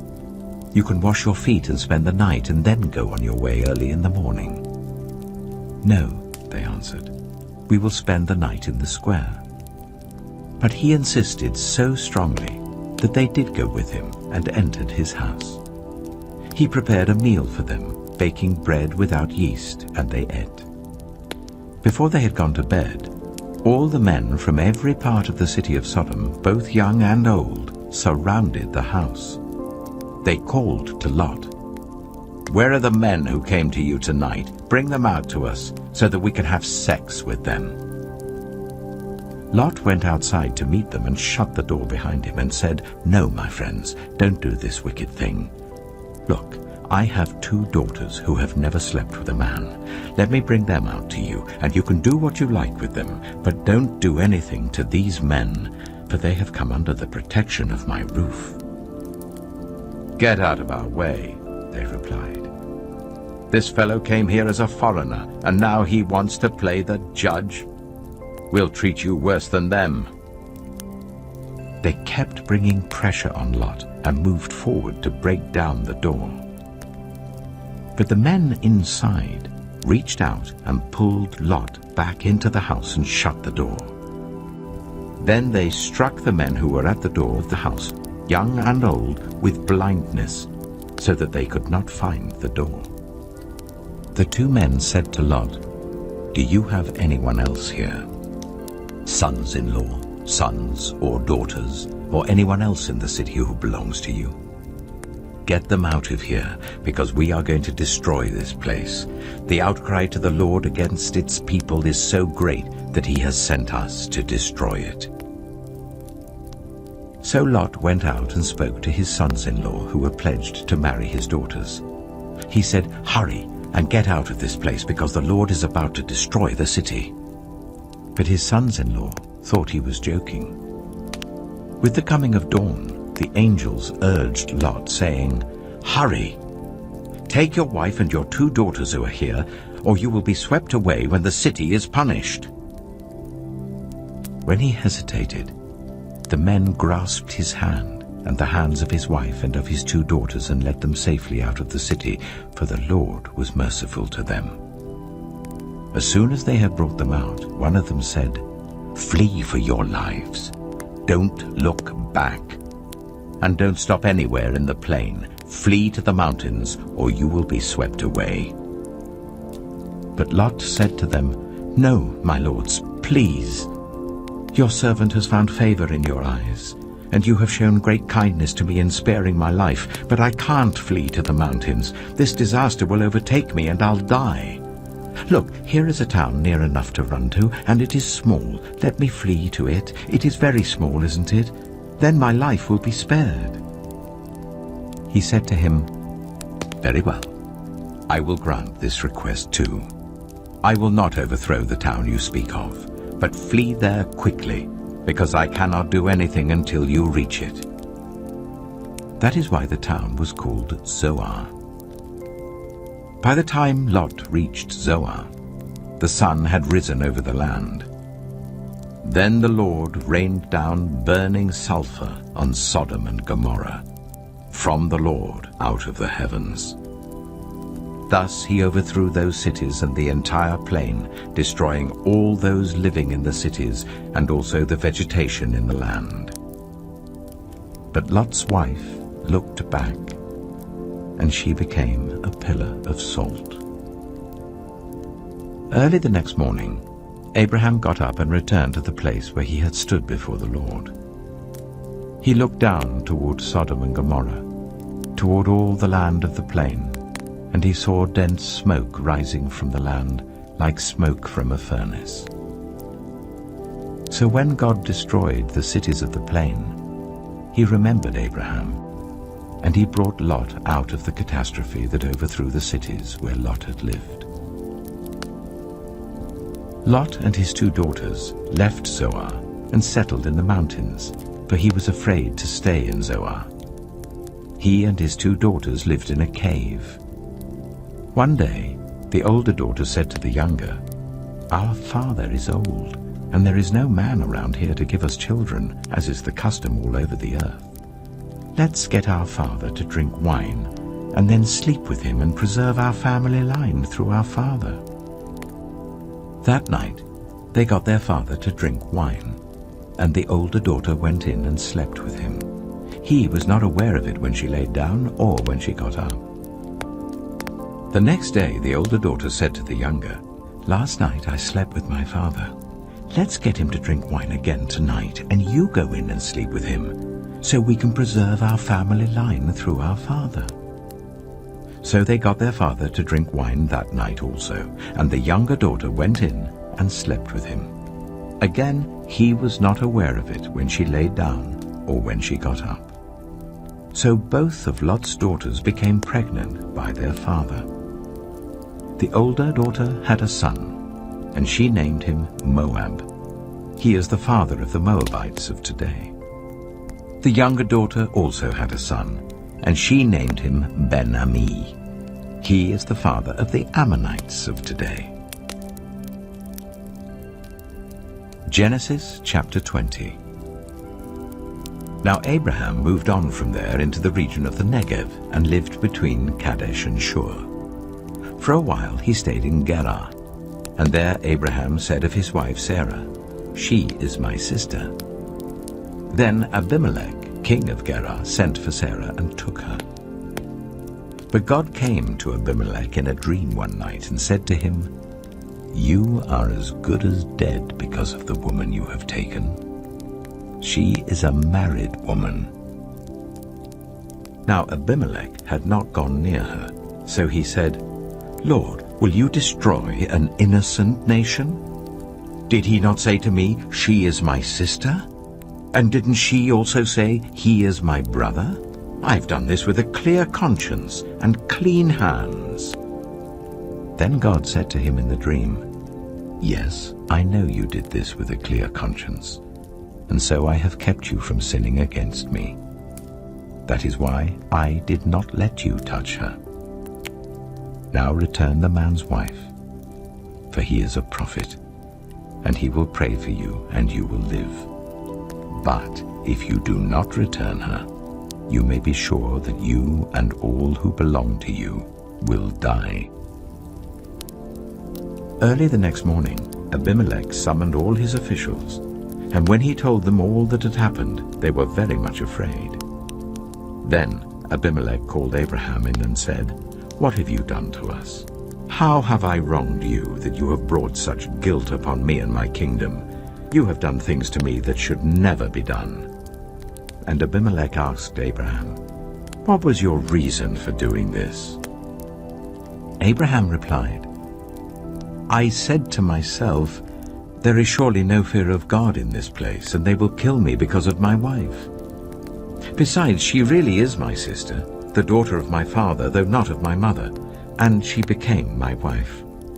And when God caused me to wander from my father's household, I said to her, "This is how you can show your love to me. Everywhere we go, say of me, 'He is my brother.'" Then Abimelech brought sheep and cattle and male and female slaves and gave them to Abraham, and he returned Sarah his wife to him. And Abimelech said, "My land is before you. Live wherever you like." To Sarah he said, "I am giving your brother 1,000 shekels of silver. This is to cover the offense against you before all who are with you. You are completely vindicated." Then Abraham prayed to God, and God healed Abimelech, his wife, and his female slaves, so they could have children again. For the Lord had kept all the women in Abimelech's household from conceiving because of Abraham's wife Sarah. Genesis chapter 21. Now the Lord was gracious to Sarah, as he had said, and the Lord did for Sarah what he had promised. Sarah became pregnant and bore a son to Abraham in his old age, at the very time God had promised him. Abraham gave the name Isaac to the son Sarah bore him. When his son Isaac was 8 days old, Abraham circumcised him as God commanded him. Abraham was 100 years old when his son Isaac was born to him. Sarah said, "God has brought me laughter, and everyone who hears about this will laugh with me." And she added, "Who would have said to Abraham that Sarah would nurse children? Yet I have borne him a son in his old age." The child grew and was weaned. And on the day Isaac was weaned, Abraham held a great feast. But Sarah saw that the son whom Hagar the Egyptian had borne to Abraham was mocking. And she said to Abraham, "Get rid of that slave woman and her son, for that woman's son will never share in the inheritance with my son Isaac." The matter distressed Abraham greatly because it concerned his son. But God said to him, "Do not be so distressed about the boy and your slave woman. Listen to whatever Sarah tells you, because it is through Isaac that your offspring will be reckoned. I will make the son of the slave into a nation also, because he is your offspring." Early the next morning, Abraham took some food and a skin of water and gave them to Hagar. He set them on her shoulders and then sent her off with the boy. She went on her way and wandered in the desert of Beersheba. When the water in the skin was gone, she put the boy under one of the bushes. Then she went off and sat down about a bow shot away, for she thought, "I cannot watch the boy die." And as she sat there, she began to sob. God heard the boy crying.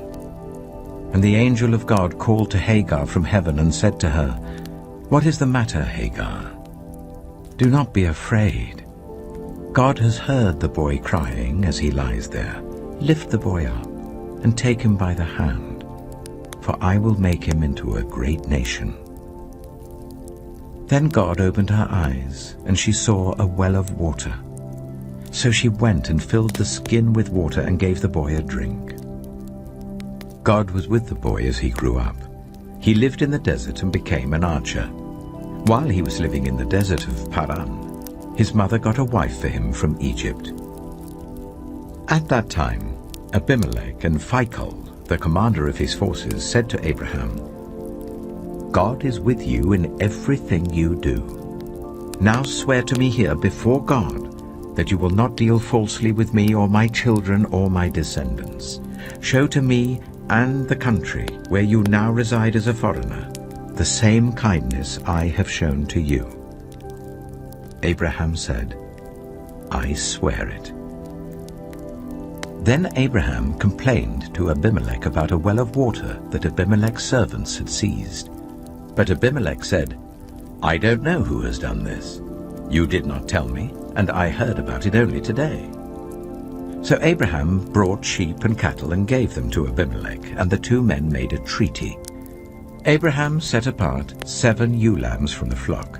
And Abimelech asked Abraham, "What is the meaning of these 7 ewe lambs you have set apart by themselves?" He replied, "Accept these 7 lambs from my hand as a witness that I dug this well." So that place was called Beersheba, because the 2 men swore an oath there. After the treaty had been made at Beersheba, Abimelech and Phicol, the commander of his forces, returned to the land of the Philistines.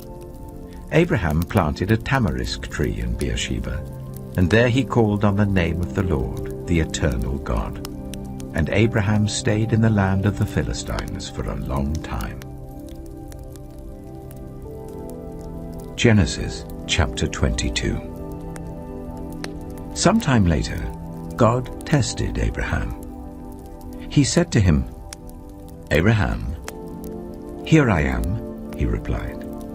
Then God said, "Take your son, your only son, whom you love, Isaac, and go to the region of Moriah. Sacrifice him there as a burnt offering on a mountain I will show you." Early the next morning, Abraham got up and loaded his donkey. He took with him 2 of his servants and his son Isaac. When he had cut enough wood for the burnt offering, he set out for the place God had told him about. On the 3rd day, Abraham looked up and saw the place in the distance. He said to his servants, "Stay here with the donkey while I and the boy go over there. We will worship and then we will come back to you." Abraham took the wood for the burnt offering and placed it on his son Isaac, and he himself carried the fire and the knife. As the 2 of them went on together, Isaac spoke up and said to his father Abraham, "Father?"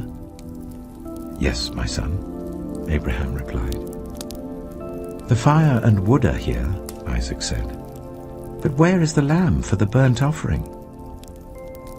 Abraham answered, God himself will provide the lamb for the burnt offering, my son." And the two of them went on together. When they reached the place God had told him about, Abraham built an altar there and arranged the wood on it. He bound his son Isaac and laid him on the altar on top of the wood. Then he reached out his hand and took the knife to slay his son. But the angel of the Lord called out to him from heaven, "Abraham! Abraham!" "Here I am," he replied. "Do not lay a hand on the boy," he said. "Do not do anything to him. Now I know that you fear God, because you have not withheld from me your son, your only son." Abraham looked up, and there in the thicket he saw a ram caught by its horns. He went over and took the ram and sacrificed it as a burnt offering instead of his son. So Abraham called that place, "The Lord will provide," and to this day it is said, "On the mountain of the Lord it will be provided." The angel of the Lord called to Abraham from heaven a second time and said, "I swear by myself, declares the Lord, that because you have done this and have not withheld your son, your only son, I will surely bless you and make your descendants as numerous as the stars in the sky and as the sand on the seashore. Your descendants will take possession of the cities of their enemies, and through your offspring all nations on earth will be blessed, because you have obeyed me." Then Abraham returned to his servants, and they set off together for Beersheba. And Abraham stayed in Beersheba. Sometime later, Abraham was told, "Milcah is also a mother. She has borne sons to your brother Nahor. Uz the firstborn, Buz his brother, Kemuel the father of Aram, Kesed, Hazo, Pildash, Jiplah, and Bethuel. Bethuel became the father of Rebekah. Milcah bore these 8 sons to Abraham's brother Nahor. His concubine, whose name was Rumah, also had sons, Tebah, Gaham, Tahash, and Maacah. Genesis chapter 23. Sarah lived to be 127 years old. She died at Kiriath Arba, that is Hebron, in the land of Canaan. And Abraham went to mourn for Sarah and to weep over her. Then Abraham rose from beside his dead wife and spoke to the Hittites. He said, "I am a foreigner and stranger among you. Sell me some property for a burial site here, so I can bury my dead." The Hittites replied to Abraham, "Sir, listen to us. You are a mighty prince among us. Bury your dead in the choicest of our tombs.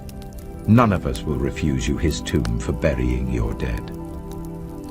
Then Abraham rose and bowed down before the people of the land, the Hittites. He said to them, "If you are willing to let me bury my dead, then listen to me and intercede with Ephron, son of Zohar, on my behalf. So he will sell me the cave of Machpelah, which belongs to him and is at the end of his field. Ask him to sell it to me for the full price as a burial site among you." Ephron the Hittite was sitting among his people, and he replied to Abraham in the hearing of all the Hittites who had come to the gate of his city. "No, my lord," he said, "listen to me. I give you the field, and I give you the cave that is in it. I give it to you in the presence of my people. Bury your dead." Again Abraham bowed down before the people of the land, and he said to Ephron in their hearing, "Listen to me.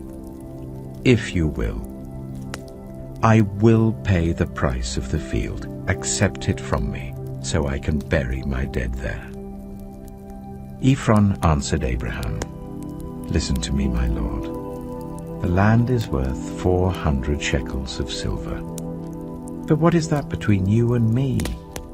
bury your dead."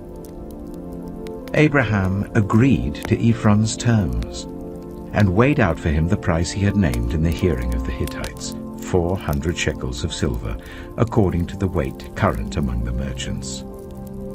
So Ephron's field in Machpelah, near Mamre, both the field and the cave in it, and all the trees within the borders of the field, was legally made over to Abraham as his property, in the presence of all the Hittites who had come to the gate of the city.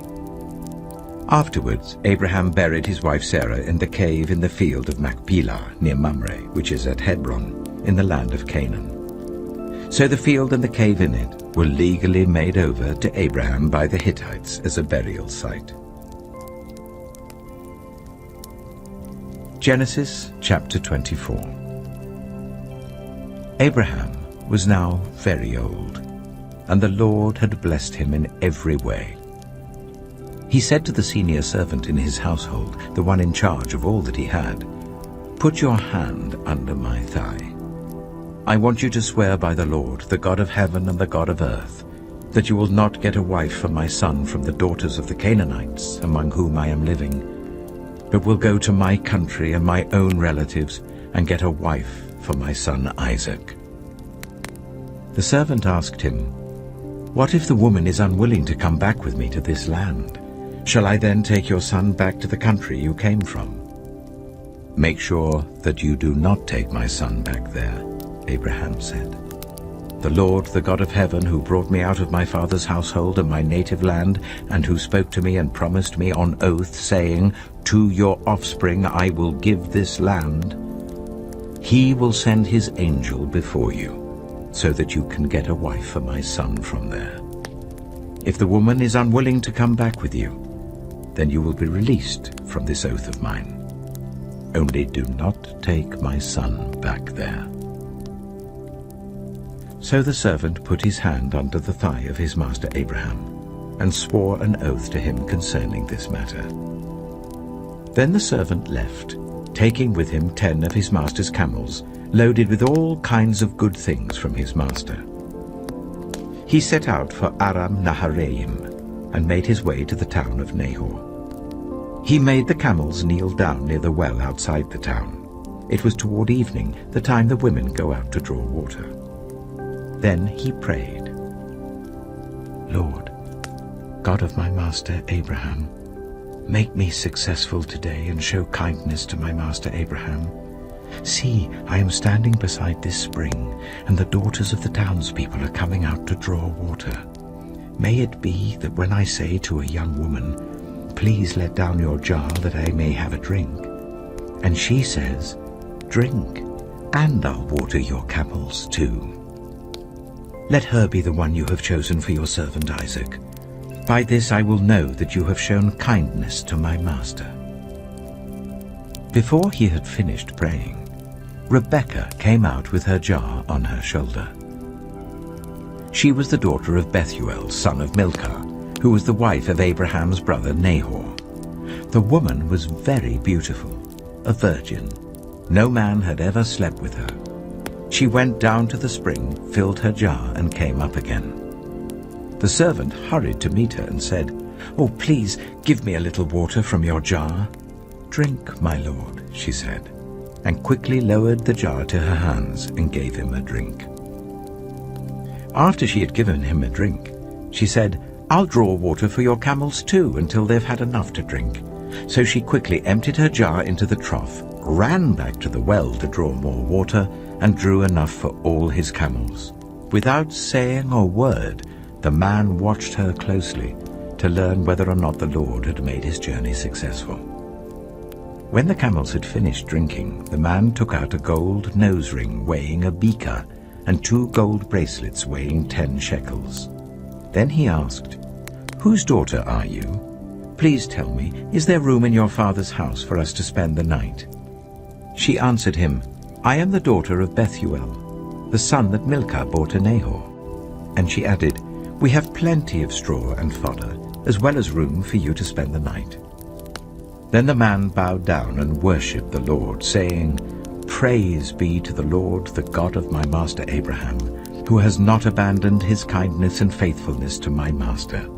As for me, the Lord has led me on the journey to the house of my master's relatives." The young woman ran and told her mother's household about these things. Now Rebekah had a brother named Laban, and he hurried out to the man at the spring. As soon as he had seen the nose ring and the bracelets on his sister's arms, and had heard Rebekah tell what the man had said to her, he went out to the man and found him standing by the camels near the spring. "Come, you who are blessed by the Lord," he said. "Why are you standing out here? I have prepared the house and a place for the camels." So the man went to the house, and the camels were unloaded. Straw and fodder were brought for the camels, and water for him and his men to wash their feet. Then food was set before him. But he said, "I will not eat until I have told you what I have to say." "Then tell us," Laban said. So he said, "I am Abraham's servant. The Lord has blessed my master abundantly, and he has become wealthy. He has given him sheep and cattle, silver and gold, male and female servants, and camels and donkeys. My master's wife, Sarah, has borne him a son in her old age, and he has given him everything he owns. And my master made me swear an oath, and said, 'You must not get a wife for my son from the daughters of the Canaanites in whose land I live, but go to my father's family, to my own clan, and get a wife for my son.' Then I asked my master, 'What if the woman will not come back with me?' He replied, 'The Lord before whom I have walked faithfully will send his angel with you and make your journey a success, so that you can get a wife for my son from my own clan and from my father's family. You will be released from my oath if, when you go to my clan, they refuse to give her to you. Then you will be released from my oath.' When I came to the spring today, I said, 'Lord, God of my master Abraham, if you will, please grant success to the journey on which I have come. See, I am standing beside this spring.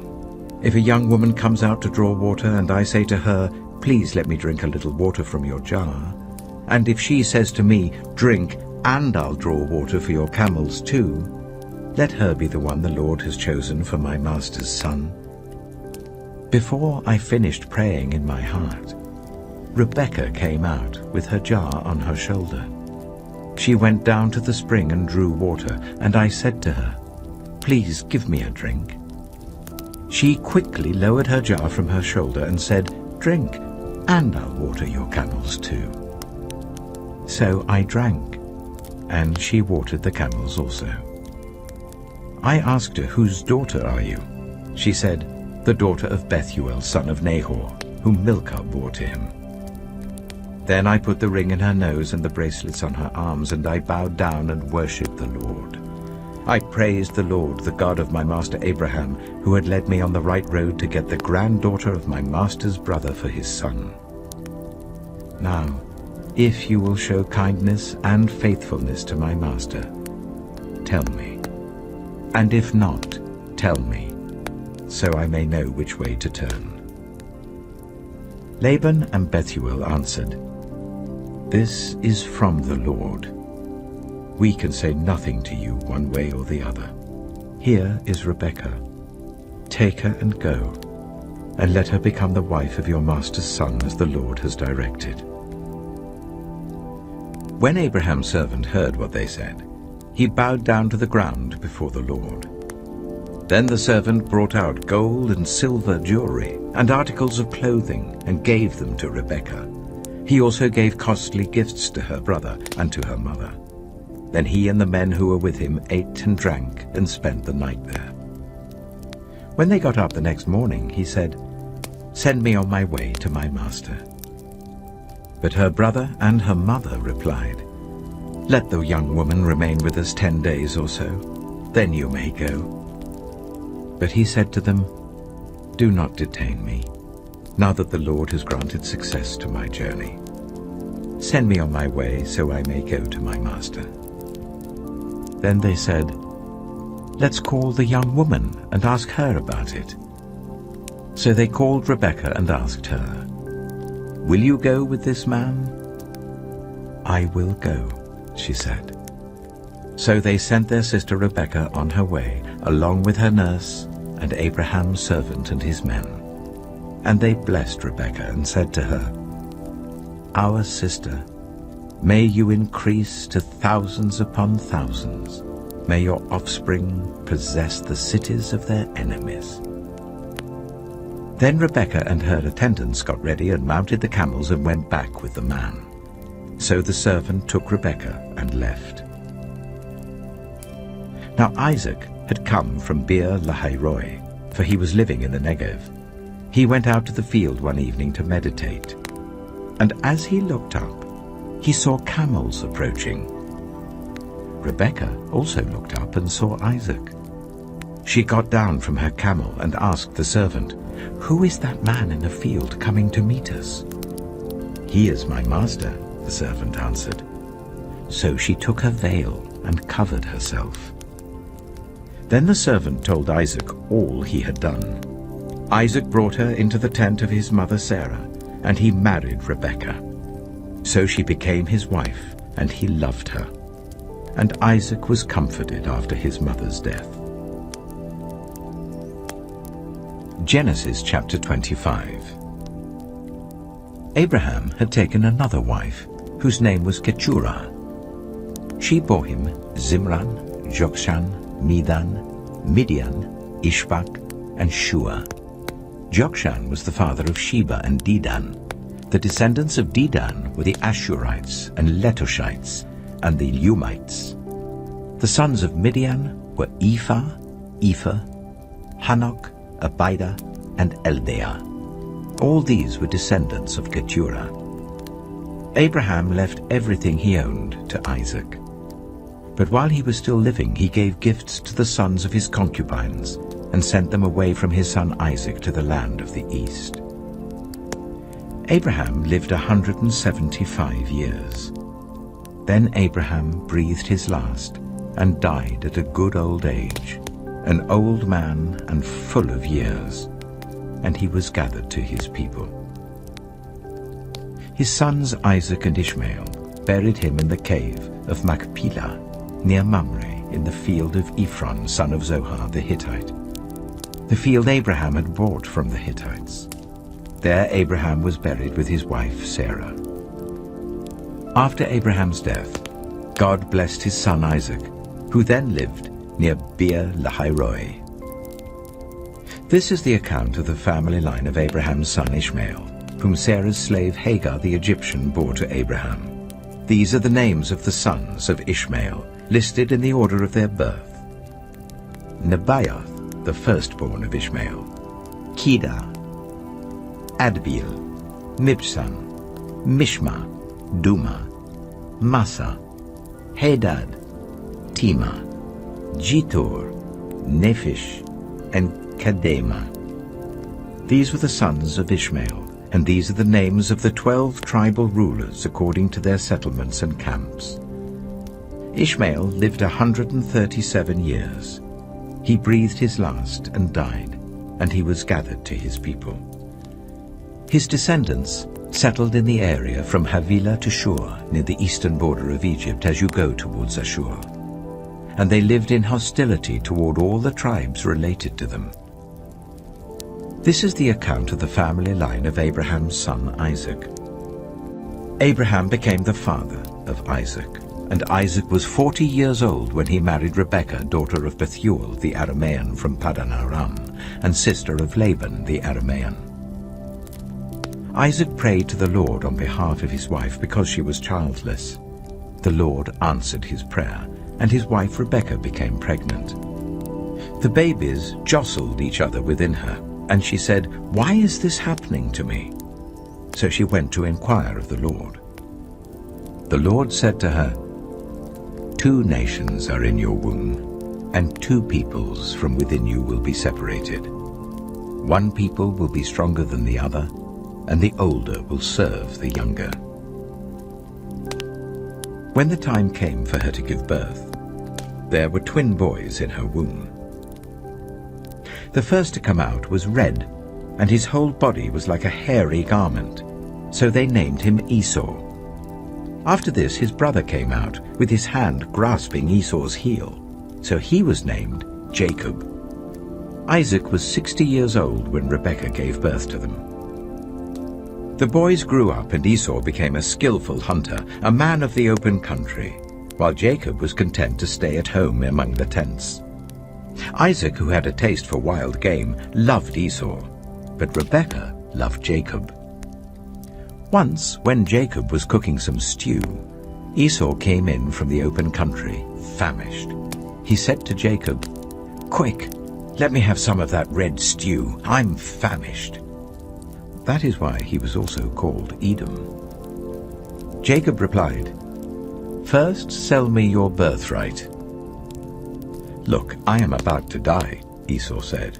"What good is the birthright to me?" But Jacob said, "Swear to me first." So he swore an oath to him, selling his birthright to Jacob. Then Jacob gave Esau some bread and some lentil stew. He ate and drank and then got up and left. So Esau despised his birthright. Genesis chapter 26. Now there was a famine in the land, besides the previous famine in Abraham's time. And Isaac went to Abimelech, king of the Philistines, in Gerar. The Lord appeared to Isaac and said, "Do not go down to Egypt. Live in the land where I tell you to live. Stay in this land for a while, and I will be with you and will bless you. For to you and your descendants I will give all these lands, and will confirm the oath I swore to your father Abraham. I will make your descendants as numerous as the stars in the sky, and will give them all these lands.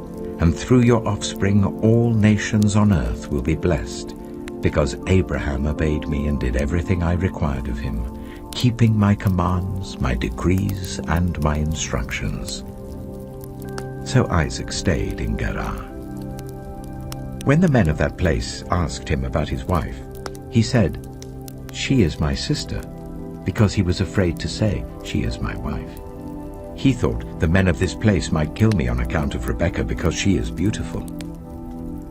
When Isaac had been there a long time, Abimelech, king of the Philistines, looked down from a window and saw Isaac caressing his wife Rebekah. So Abimelech summoned Isaac and said, "She is really your wife. Why did you say, 'She is my sister'?" Isaac answered him, "Because I thought I might lose my life on account of her." Then Abimelech said, "What is this you have done to us? One of the men might well have slept with your wife, and you would have brought guilt upon us." So Abimelech gave orders to all the people, "Anyone who harms this man or his wife shall surely be put to death." Isaac planted crops in that land, and the same year reaped 100-fold, because the Lord blessed him. The man became rich, and his wealth continued to grow until he became very wealthy. He had so many flocks and herds and servants that the Philistines envied him. So all the wells that his father's servants had dug in the time of his father Abraham, the Philistines stopped up, filling them with earth. Then Abimelech said to Isaac, "Move away from us. You have become too powerful for us." So Isaac moved away from there and encamped in the valley of Gerar, where he settled. Isaac reopened the wells that had been dug in the time of his father Abraham, which the Philistines had stopped up after Abraham died, and he gave them the same names his father had given them. Isaac's servants dug in the valley and discovered a well of fresh water there. But the herdsmen of Gerar quarreled with those of Isaac and said, "The water is ours." So he named the well Esek, because they disputed with him. Then they dug another well, but they quarreled over that one also. So he named it Sitnah. He moved from there and dug another well, and no one quarreled over it. He named it Rehoboth, saying, "Now the Lord has given us room, and we will flourish in the land."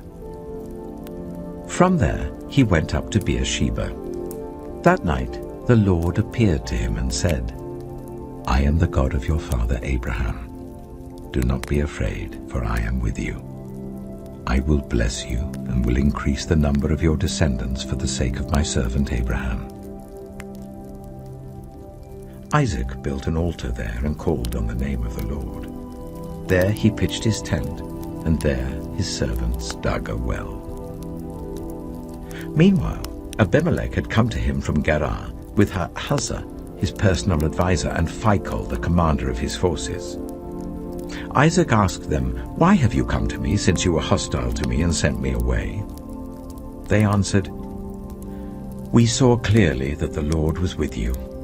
So we said there ought to be a sworn agreement between us and you. Let us make a treaty with you, that you will do us no harm, just as we did not harm you, but always treated you well and sent you away peacefully. And now you are blessed by the Lord." Isaac then made a feast for them, and they ate and drank. Early the next morning the men swore an oath to each other. Then Isaac sent them on their way, and they went away peacefully. That day Isaac's servants came and told him about the well they had dug. They said, "We've found water." He called it Sheba, and to this day the name of the town has been Beersheba. When Esau was 40 years old, he married Judith, daughter of Beeri the Hittite, and also Basemath, daughter of Elon the Hittite. They were a source of grief to Isaac and Rebekah. Genesis chapter 27. When Isaac was old and his eyes were so weak that he could no longer see, he called for Esau his older son and said to him, "My son." "Here I am," he answered. Isaac said, "I am now an old man and don't know the day of my death. Now then, get your equipment, your quiver and bow, and go out to the open country to hunt some wild game for me. Prepare me the kind of tasty food I like, and bring it to me to eat, so that I may give you my blessing before I die." Now Rebekah was listening as Isaac spoke to his son Esau. When Esau left for the open country to hunt game and bring it back, Rebekah said to her son Jacob, "Look, I overheard your father say to your brother Esau, 'Bring me some game and prepare me some tasty food to eat, so that I may give you my blessing in the presence of the Lord before I die.' Now, my son, listen carefully and do what I tell you. Go out to the flock and bring me 2 choice young goats, so I can prepare some tasty food for your father, just the way he likes it. Then take it to your father to eat, so that he may give you his blessing before he dies." Jacob said to Rebekah his mother, "But my brother Esau is a hairy man, while I have smooth skin. What if my father touches me? I would appear to be tricking him, and would bring down a curse on myself rather than a blessing." His mother said to him, "My son, let the curse fall on me. Just do what I say. Go and get them for me." So he went and got them and brought them to his mother, and she prepared some tasty food, just the way his father liked it. Then Rebekah took the best clothes of Esau, her older son, which she had in the house, and put them on her younger son Jacob. She also covered his hands and the smooth part of his neck with the goat skins. Then she handed to her son Jacob the tasty food and the bread she had made. He went to his father and said, "My father?" "Yes, my son," he answered. "Who is it?" Jacob said to his father, "I am Esau, your firstborn. I have done as you told me. Please sit up and eat some of my game, so that you may give me your blessing." Isaac asked his son, "How did you find it so quickly, my son?" "The Lord your God gave me success," he replied. Then Isaac said to Jacob, "Come near so I can touch you, my son, to know whether you really are my son Esau or not."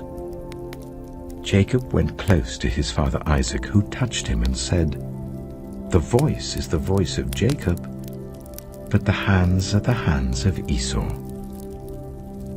He did not recognize him, for his hands were hairy like those of his brother Esau, so he proceeded to bless him. "Are you really my son Esau?" he asked. "I am," he replied. Then he said, "My son, bring me some of your game to eat, so that I may give you my blessing."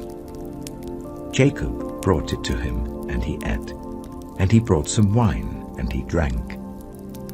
Then his father Isaac said to him, "Come here, my son, and kiss me." So he went to him and kissed him.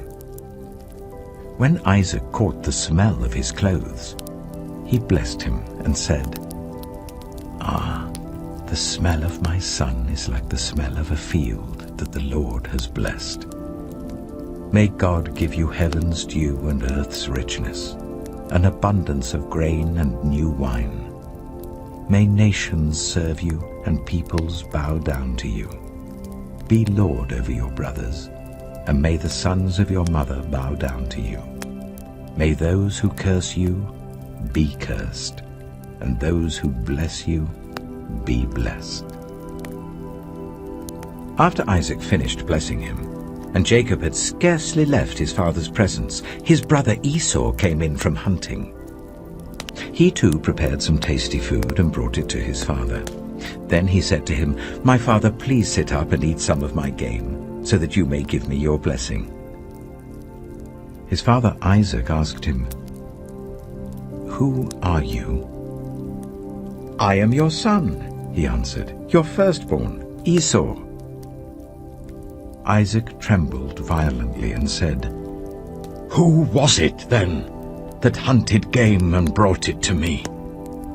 I ate it just before you came, and I blessed him, and indeed he will be blessed." When Esau heard his father's words, he burst out with a loud and bitter cry, and said to his father, "Bless me, me too, my father." But he said, "Your brother came deceitfully and took your blessing." Esau said, "Isn't he rightly named Jacob? This is the second time he has taken advantage of me. He took my birthright, and now he's taken my blessing." Then he asked, "Haven't you reserved any blessing for me?" Isaac answered Esau, "I have made him lord over you, and have made all his relatives his servants, and I have sustained him with grain and new wine. So what can I possibly do for you, my son?" Esau said to his father, "Do you only have one blessing, my father? Bless me too, my father." Then Esau wept aloud.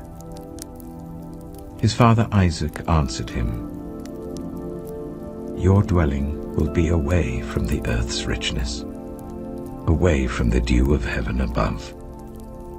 You will live by the sword, and you will serve your brother. But when you grow restless, you will throw his yoke from off your neck." Esau held a grudge against Jacob because of the blessing his father had given him. He said to himself, "The days of mourning for my father are near. Then I will kill my brother Jacob." When Rebekah was told what her older son Esau had said, she sent for her younger son Jacob and said to him, "Your brother Esau is planning to avenge himself by killing you. Now then, my son, do what I say. Flee at once to my brother Laban in Haran. Stay with him for a while until your brother's fury subsides. When your brother is no longer angry with you and forgets what you did to him, I'll send word for you to come back from there. Why should I lose both of you in one day?" Then Rebekah said to Isaac, "I'm disgusted with living because of these Hittite women. If Jacob takes a wife from among the women of this land, from Hittite women like these, my life will not be worth living." Genesis chapter 28. So Isaac called for Jacob and blessed him. Then he commanded him, "Do not marry a Canaanite woman. Go at once to Paddan Aram, to the house of your mother's father Bethuel. Take a wife for yourselves there from among the daughters of Laban, your mother's brother. May God Almighty bless you and make you fruitful and increase your numbers, until you become a community of peoples. May he give you and your descendants the blessing given to Abraham, so that you may take possession of the land where you now reside as a foreigner, the land God gave to Abraham.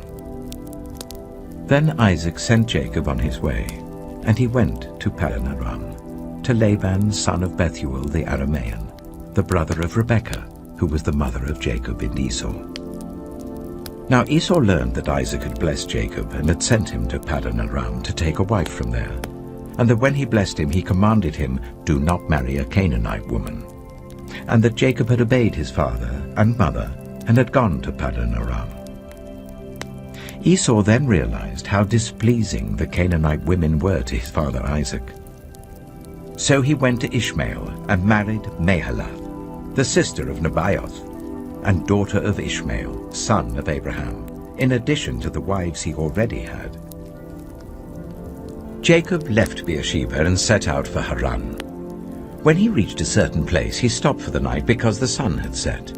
Taking one of the stones there, he put it under his head and lay down to sleep.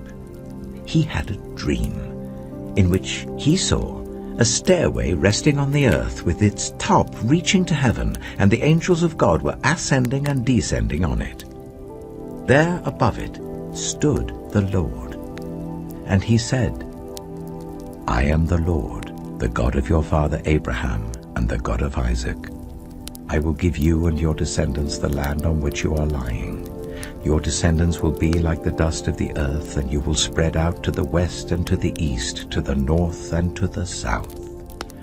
All peoples on earth will be blessed through you and your offspring. I am with you and will watch over you wherever you go, and I will bring you back to this land. I will not leave you until I have done what I have promised you." When Jacob awoke from his sleep, he thought, "Surely the Lord is in this place, and I was not aware of it." He was afraid and said, "How awesome is this place! This is none other than the house of God. This is the gate of heaven." Early the next morning, Jacob took the stone he had placed under his head and set it up as a pillar and poured oil on top of it. He called that place Bethel, though the city used to be called Luz.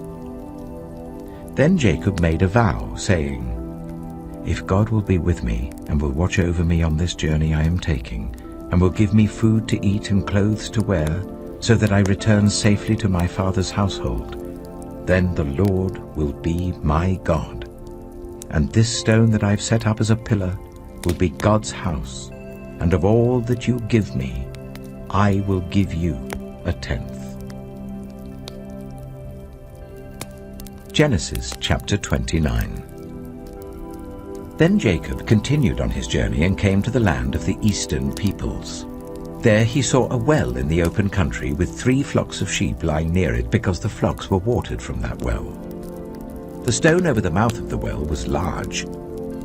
When all the flocks were gathered there, the shepherds would roll the stone away from the well's mouth and water the sheep. Then they would return the stone to its place over the mouth of the well. Jacob asked the shepherds, "My brothers, where are you from?" "We're from Haran," they replied. He said to them, "Do you know Laban, Nahor's grandson?" "Yes, we know him," they answered. Then Jacob asked them, "Is he well?" "Yes, he is," they said. "And here comes his daughter Rachel with the sheep." "Look," he said, "the sun is still high. It is not time for the flocks to be gathered. Water the sheep and take them back to pasture." "We can't," they replied, "until all the flocks are gathered and the stone has been rolled away from the mouth of the well. Then we will water the sheep." While he was still talking with them, Rachel came with her father's sheep, for she was a shepherd. When Jacob saw Rachel, daughter of his uncle Laban, and Laban's sheep, he went over and rolled the stone away from the mouth of the well and watered his uncle's sheep. Then Jacob kissed Rachel and began to weep aloud. He had told Rachel that he was a relative of her father and a son of Rebekah. So she ran and told her father. As soon as Laban heard the news about Jacob, his sister's son, he hurried to meet him. He embraced him and kissed him and brought him to his home. And there Jacob told him all these things. Then Laban said to him, "You are my own flesh and blood." After Jacob had stayed with him for a whole month, Laban said to him, "Just because you're a relative of mine, should you work for me for nothing? Tell me what your wages should be." Now Laban had 2 daughters. The name of the older was Leah, and the name of the younger was Rachel. Leah had weak eyes, but Rachel had a lovely figure and was beautiful. Jacob was in love with Rachel and said, "I'll work for you 7 years in return for your younger daughter Rachel." Laban said, "It's better that I give her to you than to some other man. Stay here with me." So Jacob served 7 years to get Rachel, but they seemed like only a few days to him because of his love for her. Then Jacob said to Laban, "Give me my wife. My time is completed, and I want to make love to her." So Laban brought together all the people of the place and gave a feast. But when evening came, he took his daughter Leah and brought her to Jacob, and Jacob made love to her. And Laban gave his servant Zilpah to his daughter as her attendant. When morning came, there was Leah. So Jacob said to Laban, "What is this you have done to me? I served you for Rachel, didn't I? Why have you deceived me?" Laban replied, "It is not our custom here to give the younger daughter in marriage before the older one. Finish this daughter's bridal week. Then we will give you the younger one also in return for another 7 years of work." And Jacob did so. He finished the week with Leah, and then Laban gave him his daughter Rachel to be his wife. Laban gave his servant Bilhah to his daughter Rachel as her attendant. Jacob made love to Rachel also, and his love for Rachel was greater than his love for Leah, and he worked for Laban another 7 years.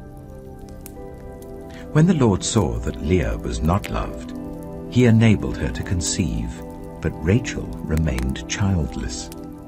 Leah became pregnant and gave birth to a son. She named him Reuben, for she said, "It is because the Lord has seen my misery. Surely my husband will love me now." She conceived again, and when she gave birth to a son, she said, "Because the Lord heard that I am not loved, he gave me this one too." So she named him Simeon. Again she conceived, and when she gave birth to a son, she said, "Now at last my husband will become attached to me, because I have borne him 3 sons." So he was named Levi. She conceived again, and when she gave birth to a son, she said, "This time I will praise the Lord." So she named him Judah. Then she stopped having children. Genesis chapter 30. When Rachel saw that she was not bearing Jacob any children, she became jealous of her sister. So she said to Jacob, "Give me children or I'll die." Jacob became angry with her and said, "Am I in the place of God, who has kept you from having children?" Then she said, "Here is Bilhah, my servant. Sleep with her, so that she can bear children for me, and I too can build a family through her." So she gave him her servant Bilhah as a wife. Jacob slept with her, and she became pregnant and bore him a son. Then Rachel said, "God has vindicated me. He has listened to my plea and given me a son." Because of this, she named him Dan. Rachel's servant Bilhah conceived again and bore Jacob a second son. Then Rachel said, "I have had a great struggle with my sister, and I have won." So she named him Naphtali. When Leah saw that she had stopped having children, she took her servant Zilpah and gave her to Jacob as a wife. Leah's servant Zilpah bore Jacob a son. Then Leah said, "What good fortune!" So she named him Gad. Leah's servant Zilpah bore Jacob a second son. Then Leah said, "How happy I am! The women will call me happy." So she named him Asher. During wheat harvest, Reuben went out into the fields and found some mandrake plants, which he brought to his mother Leah. Rachel said to Leah, "Please give me some of your son's mandrakes." But she said to her, "Wasn't it enough that you took away my husband? Will you take my son's mandrakes too?" "Very well," Rachel said. "He can sleep with you tonight in return for your son's mandrakes." So when Jacob came in from the fields that evening, Leah went out to meet him. "You must sleep with me," she said. "I have hired you with my son's mandrakes." So he slept with her that night. God listened to Leah, and she became pregnant and bore Jacob a fifth son. Then Leah said, "God has rewarded me for giving my servant to my husband." So she named him Issachar. Leah conceived again and bore Jacob a sixth son. Then Leah said, "God has presented me with a precious gift. This time my husband will treat me with honor because I have borne him 6 sons." So she named him Zebulun. Sometime later she gave birth to a daughter and named her Dinah. Then God remembered Rachel. He listened to her and enabled her to conceive. She became pregnant and gave birth to a son, and said, "God has taken away my disgrace." She named him Joseph, and said, "May the Lord add to me another son." After Rachel gave birth to Joseph, Jacob said to Laban, "Send me on my way so I can go back to my own homeland. Give me my wives and children for whom I have served you, and I will be on my way. You know how much work I've done for you." But Laban said to him, "If I have found favor in your eyes, please stay.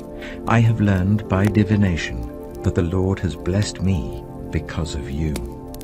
He added, "Name your wages, and I will pay them." Jacob said to him, "You know how I have worked for you, and how your livestock has fared under my care. The little you had before I came has increased greatly, and the Lord has blessed you wherever I have been. But now, when may I do something for my own household?" "What shall I give you?" he asked.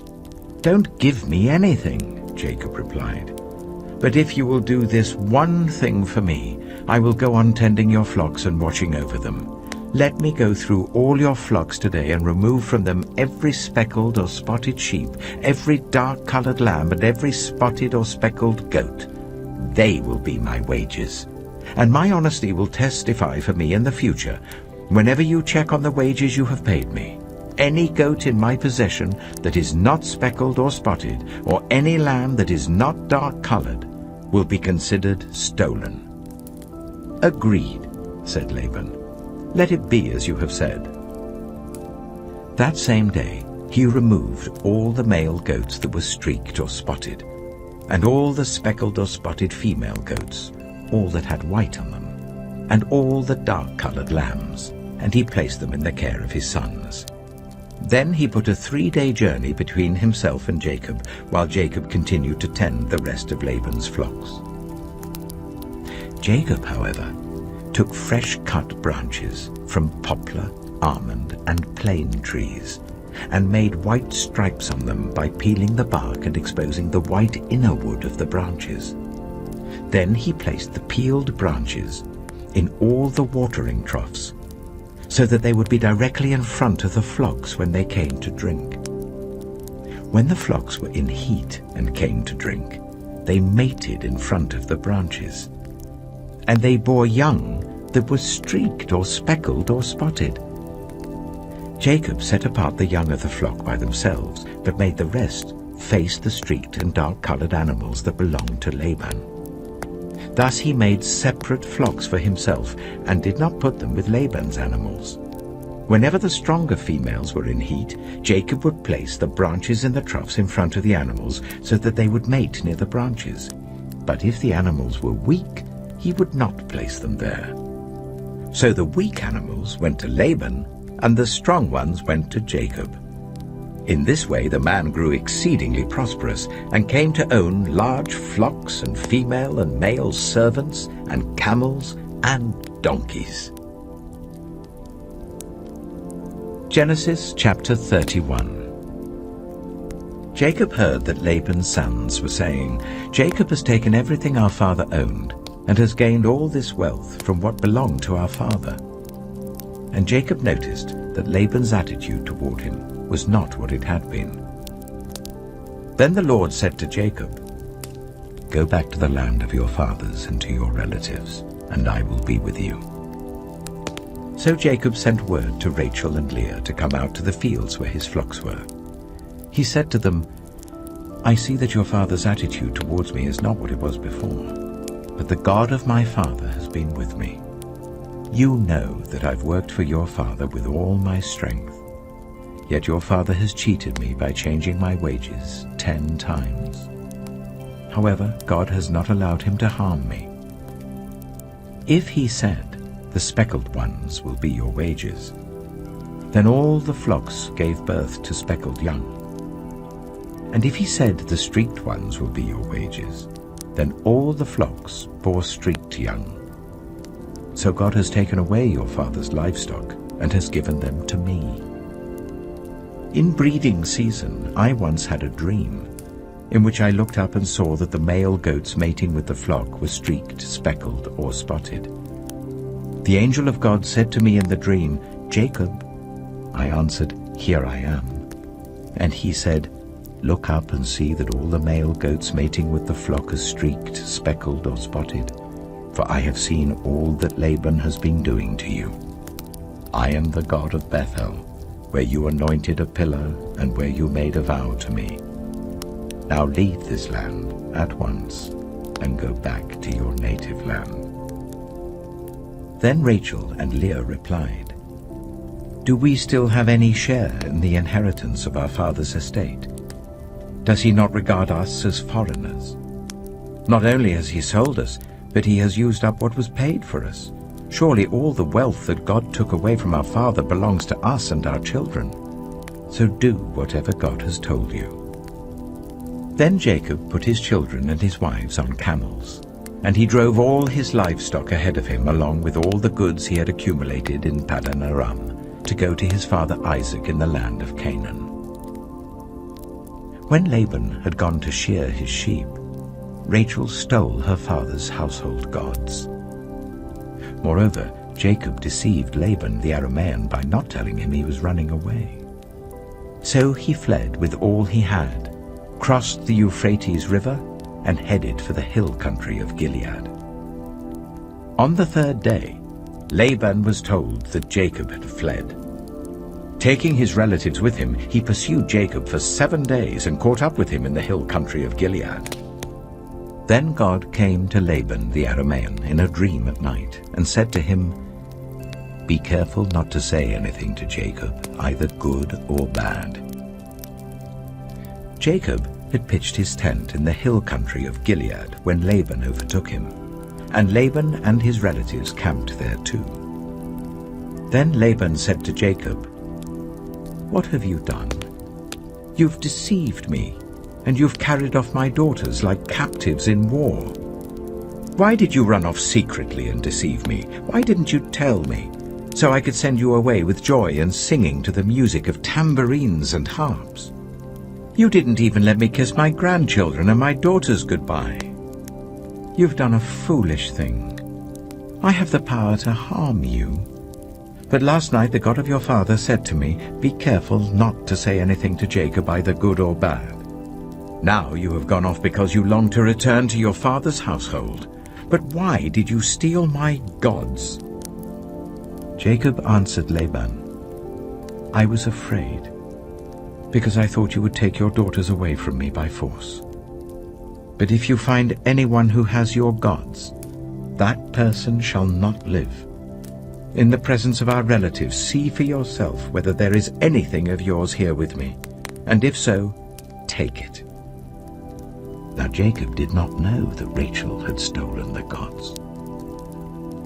So Laban went into Jacob's tent, and into Leah's tent, and into the tent of the 2 female servants, but he found nothing. After he came out of Leah's tent, he entered Rachel's tent. Now Rachel had taken the household gods and put them inside her camel's saddle and was sitting on them. Laban searched through everything in the tent, but found nothing. Rachel said to her father, "Don't be angry, my lord, that I cannot stand up in your presence. I'm having my period." So he searched, but could not find the household gods. Jacob was angry and took Laban to task. "What is my crime?" he asked Laban. "How have I wronged you that you hunt me down? Now that you have searched through all my goods, what have you found that belongs to your household? Put it here in front of your relatives and mine, and let them judge between the 2 of us.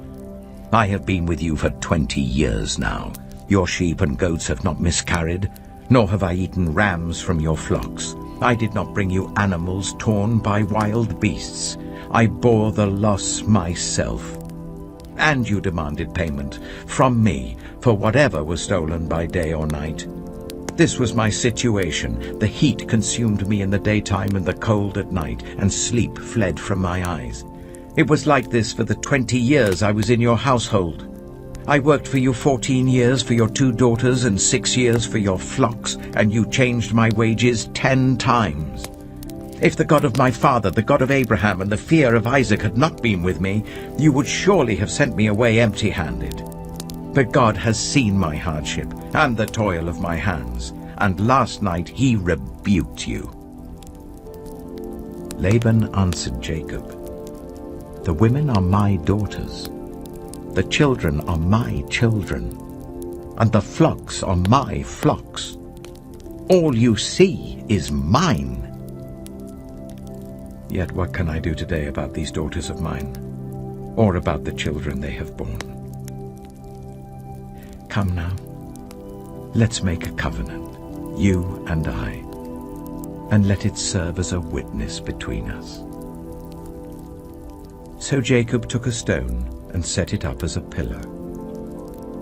He said to his relatives, "Gather some stones." So they took stones and piled them in a heap, and they ate there by the heap. Laban called it Jegar-sahadutha, and Jacob called it Gilead. Laban said, "This heap is a witness between you and me today." That is why it was called Gilead. It was also called Mizpah, because he said, "May the Lord keep watch between you and me when we are away from each other. If you ill-treat my daughters, or if you take any wives besides my daughters, even though no one is with us, remember that God is a witness between you and me." Laban also said to Jacob, "Here is this heap, and here is the pillar I have set up between you and me. This heap is a witness, and this pillar is a witness, that I will not go past this heap to your side to harm you, and that you will not go past this heap and pillar to my side to harm me. May the God of Abraham and the God of Nahor, the God of their father, judge between us." So Jacob took an oath in the name of the fear of his father Isaac. He offered a sacrifice there in the hill country and invited his relatives to a meal. After they had eaten, they spent the night there. Early the next morning, Laban kissed his grandchildren and his daughters and blessed them. Then he left and returned home. Genesis chapter 32. Jacob also went on his way, and the angels of God met him. When Jacob saw them, he said, "This is the camp of God." So he named that place Mahanaim. Jacob sent messengers ahead of him to his brother Esau in the land of Seir, the country of Edom. He instructed them, "This is what you are to say to my lord Esau. Your servant Jacob says, I have been staying with Laban and have remained there till now. I have cattle and donkeys, sheep and goats, male and female servants.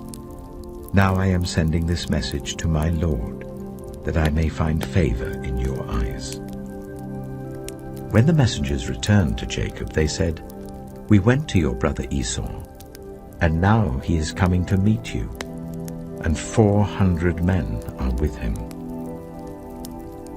In great fear and distress, Jacob divided the people who were with him into 2 groups, and the flocks and herds and camels as well. He thought, if Esau comes and attacks one group, the group that is left may escape. Then Jacob prayed, "O God of my father Abraham, God of my father Isaac, Lord, you who said to me, 'Go back to your country and your relatives, and I will make you prosper.' I am unworthy of all the kindness and faithfulness you have shown your servant. I had only my staff when I crossed this Jordan, but now I have become 2 camps. Save me, I pray, from the hand of my brother Esau, for I am afraid he will come and attack me, and also the mothers with their children. But you have said, I will surely make you prosper, and will make your descendants like the sand of the sea, which cannot be counted." He spent the night there, and from what he had with him, he selected a gift for his brother Esau: 200 female goats and 20 male goats, 200 ewes and 20 rams, 30 female camels with their young, 40 cows and 10 bulls, and 20 female donkeys and 10 male donkeys. He put them in the care of his servants, each herd by itself, and said to his servants, "Go ahead of me, and keep some space between the herds." He instructed the one in the lead, "When my brother Esau meets you and asks, 'Who do you belong to and where are you going, and who owns all these animals in front of you?' then you are to say, 'They belong to your servant Jacob. They are a gift sent to my lord Esau, and he is coming behind us.'" He also instructed the second, the third, and all the others who followed the herds, "You are to say the same thing to Esau when you meet him, and be sure to say, 'Your servant Jacob is coming behind us.' For he thought, 'I will pacify him with these gifts I'm sending on ahead. Later, when I see him, perhaps he will receive me.' So Jacob's gifts went on ahead of him, but he himself spent the night in the camp. That night Jacob got up and took his 2 wives, his 2 female servants, and his 11 sons, and crossed the ford of the Jabbok. After he had sent them across the stream, he sent over all his possessions. So Jacob was left alone, and a man wrestled with him till daybreak. When the man saw that he could not overpower him, he touched the socket of Jacob's hip, so that his hip was wrenched as he wrestled with the man. Then the man said, "Let me go, for it is daybreak." But Jacob replied, "I will not let you go, unless you bless me." The man asked him, "What is your name?" "Jacob," he answered. Then the man said, "Your name will no longer be Jacob, but Israel, because you have struggled with God and with humans and have overcome." Jacob said, "Please tell me your name." But he replied, "Why do you ask my name?" Then he blessed him there. So Jacob called the place Peniel, saying, "It is because I saw God face to face, and yet my life was spared." The sun rose above him as he passed Peniel, and he was limping because of his hip. Therefore to this day the Israelites do not eat the tendon attached to the socket of the hip, because the socket of Jacob's hip was touched near the tendon. Genesis chapter 33. Jacob looked up, and there was Esau, coming with his 400 men. So he divided the children among Leah, Rachel, and the 2 female servants. He put the female servants and their children in front, Leah and her children next, and Rachel and Joseph in the rear. He himself went on ahead and bowed down to the ground 7 times as he approached his brother. But Esau ran to meet Jacob and embraced him. He threw his arms around his neck and kissed him, and they wept. Then Esau looked up and saw the women and children. "Who are these with you?" he asked. Jacob answered, "They are the children God has graciously given your servant." Then the female servants and their children approached and bowed down. Next Leah and her children came and bowed down. Last of all came Joseph and Rachel, and they too bowed down. Esau asked, "What's the meaning of all these flocks and herds I met?" "To find favor in your eyes, my lord," he said. But Esau said, "I already have plenty, my brother. Keep what you have for yourself." "No, please," said Jacob. "If I have found favor in your eyes, accept this gift from me. For to see your face is like seeing the face of God now that you have received me favorably. Please accept the present that was brought to you, for God has been gracious to me, and I have all I need." And because Jacob insisted, Esau accepted it. Then Esau said, "Let us be on our way. I'll accompany you." But Jacob said to him, "My Lord knows that the children are tender, and that I must care for the ewes and cows that are nursing their young. If they are driven hard just one day, all the animals will die. So let my Lord go on ahead of his servant while I move along slowly at the pace of the flocks and herds before me, and the pace of the children, until I come to my Lord in Seir." Esau said, "Then let me leave some of my men with you." "But why do that?" Jacob asked. "Just let me find favor in the eyes of my Lord." So that day Esau started on his way back to Seir. Jacob, however, went to Succoth, where he built a place for himself and made shelters for his livestock. That is why the place is called Succoth. After Jacob came from Paddan Aram, he arrived safely at the city of Shechem in Canaan, and camped within sight of the city. For 100 pieces of silver he bought from the sons of Hamor, the father of Shechem, the plot of ground where he pitched his tent. There he set up an altar and called it El Elohe Israel. Genesis chapter 34. Now Dinah, the daughter Leah had borne to Jacob, went out to visit the women of the land. When Shechem, son of Hamor the Hivite, the ruler of that area, saw her, he took her and raped her. His heart was drawn to Dinah, daughter of Jacob. He loved the young woman and spoke tenderly to her. And Shechem said to his father Hamor, "Get me this girl as my wife." When Jacob heard that his daughter Dinah had been defiled, his sons were in the fields with his livestock, so he did nothing about it until they came home. Then Shechem's father Hamor went out to talk with Jacob. Meanwhile, Jacob's sons had come in from the fields as soon as they heard what had happened. They were shocked and furious, because Shechem had done an outrageous thing in Israel by sleeping with Jacob's daughter, a thing that should not be done. But Hamor said to them, "My son Shechem has his heart set on your daughter. Please give her to him as his wife. Intermarry with us. Give us your daughters and take our daughters for yourselves. You can settle among us. The land is open to you. Live in it, trade in it, and acquire property in it."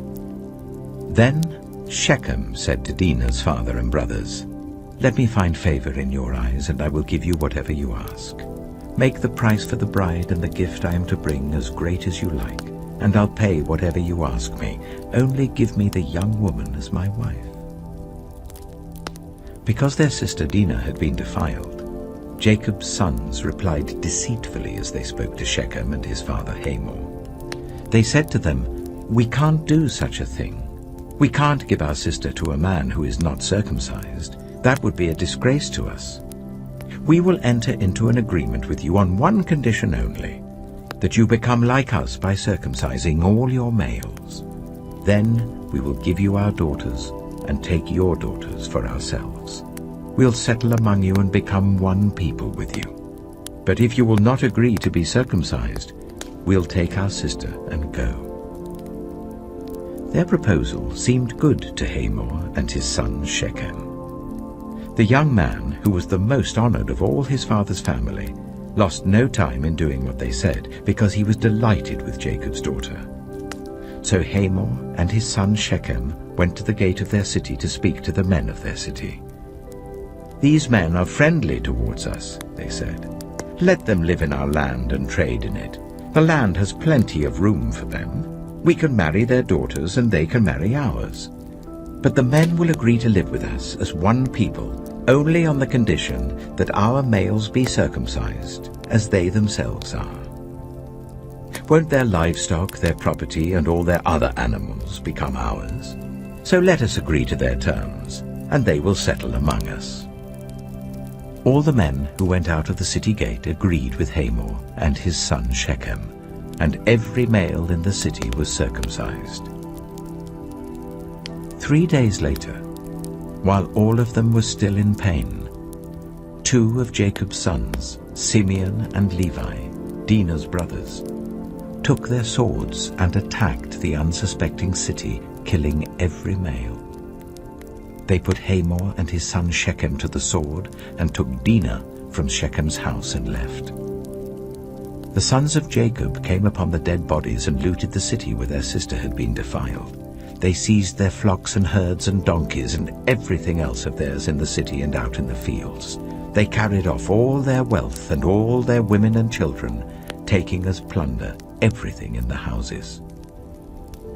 Then Jacob said to Simeon and Levi, "You have brought trouble on me by making me obnoxious to the Canaanites and the Perizzites, the people living in this land.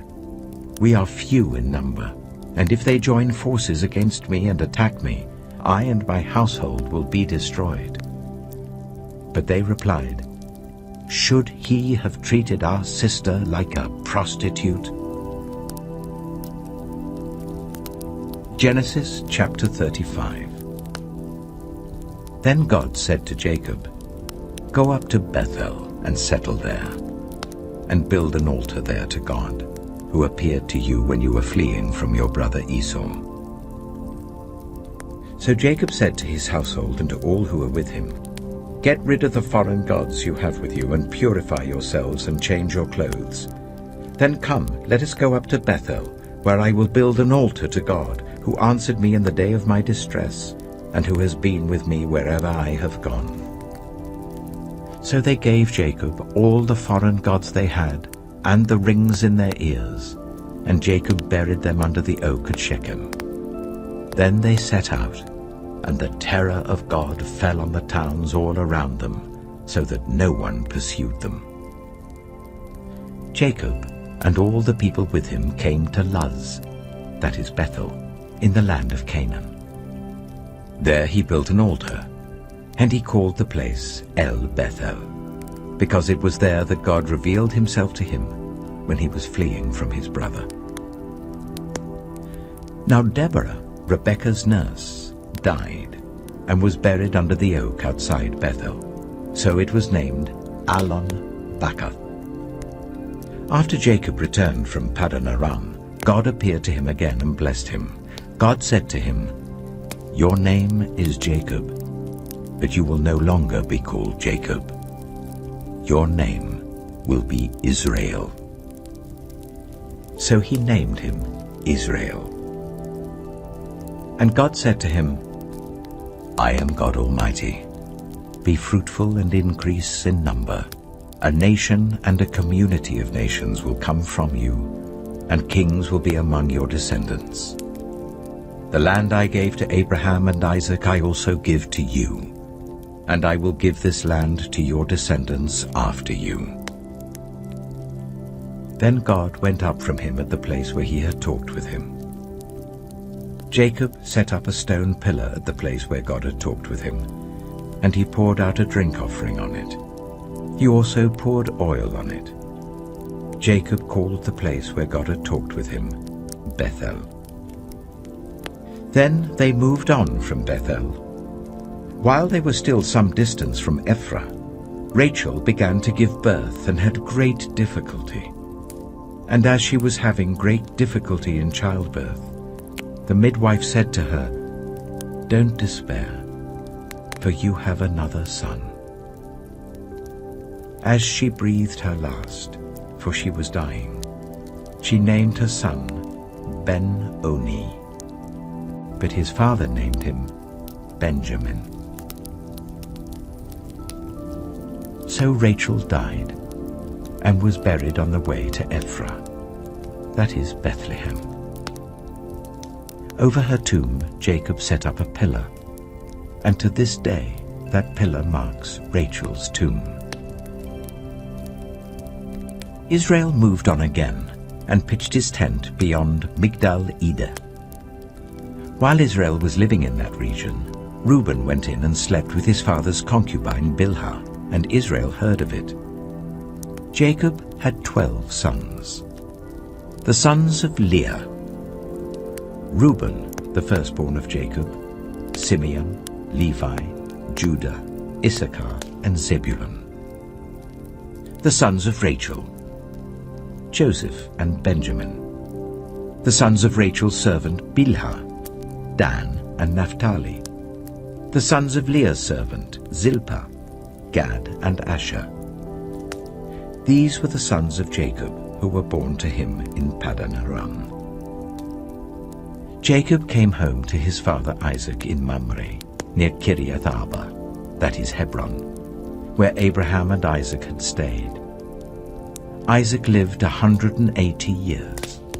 Then he breathed his last and died, and was gathered to his people, old and full of years. And his sons Esau and Jacob buried him. Genesis chapter 36. This is the account of the family line of Esau, that is, Edom. Esau took his wives from the women of Canaan: Adah, daughter of Elon the Hittite, and Aholibamah, daughter of Anah and granddaughter of Zibeon the Hittite, and Basemath, daughter of Ishmael and sister of Nebaioth. Adah bore Eliphaz to Esau, Basemath bore Ruel, and Aholibamah bore Jeush, Jalam, and Korah. These were the sons of Esau who were born to him in Canaan.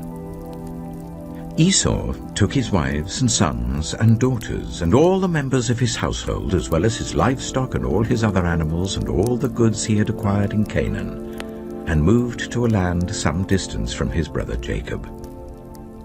Their possessions were too great for them to remain together. The land where they were staying could not support them both because of their livestock. So Esau, that is Edom, settled in the hill country of Seir. This is the account of the family line of Esau, the father of the Edomites, in the hill country of Seir. These are the names of Esau's sons: Eliphaz, the son of Esau's wife Adah, and Ruel, the son of Esau's wife Basemath. The sons of Eliphaz: Teman, Omar, Zepho, Getim, and Kenaz. Esau's son Eliphaz also had a concubine named Timnah, who bore him Amalek. These were grandsons of Esau's wife Adah. The sons of Ruel: Nahath, Zerah, Shammah, and Mitzah. These were grandsons of Esau's wife Basemath. The sons of Esau's wife Aholibamah, daughter of Anah and granddaughter of Zibeon, whom she bore to Esau: Jeush, Jalam, and Korah. These were the chiefs among Esau's descendants. The sons of Eliphaz, the firstborn of Esau, chiefs Teman, Omar, Zepho, Kenaz, Korah, Gatim, and Amalek. These were the chiefs descended from Eliphaz in Edom. They were grandsons of Ada. The sons of Esau's son Ruel, chiefs Nahath, Zerah, Shammah, and Mitzah. These were the chiefs descended from Ruel in Edom. They were grandsons of Esau's wife Basemath. The sons of Esau's wife Aholibamah, chiefs Jeush, Jalam, and Korah. These were the chiefs descended from Esau's wife Aholibamah, daughter of Anah. These were the sons of Esau, that is Edom, and these were their chiefs.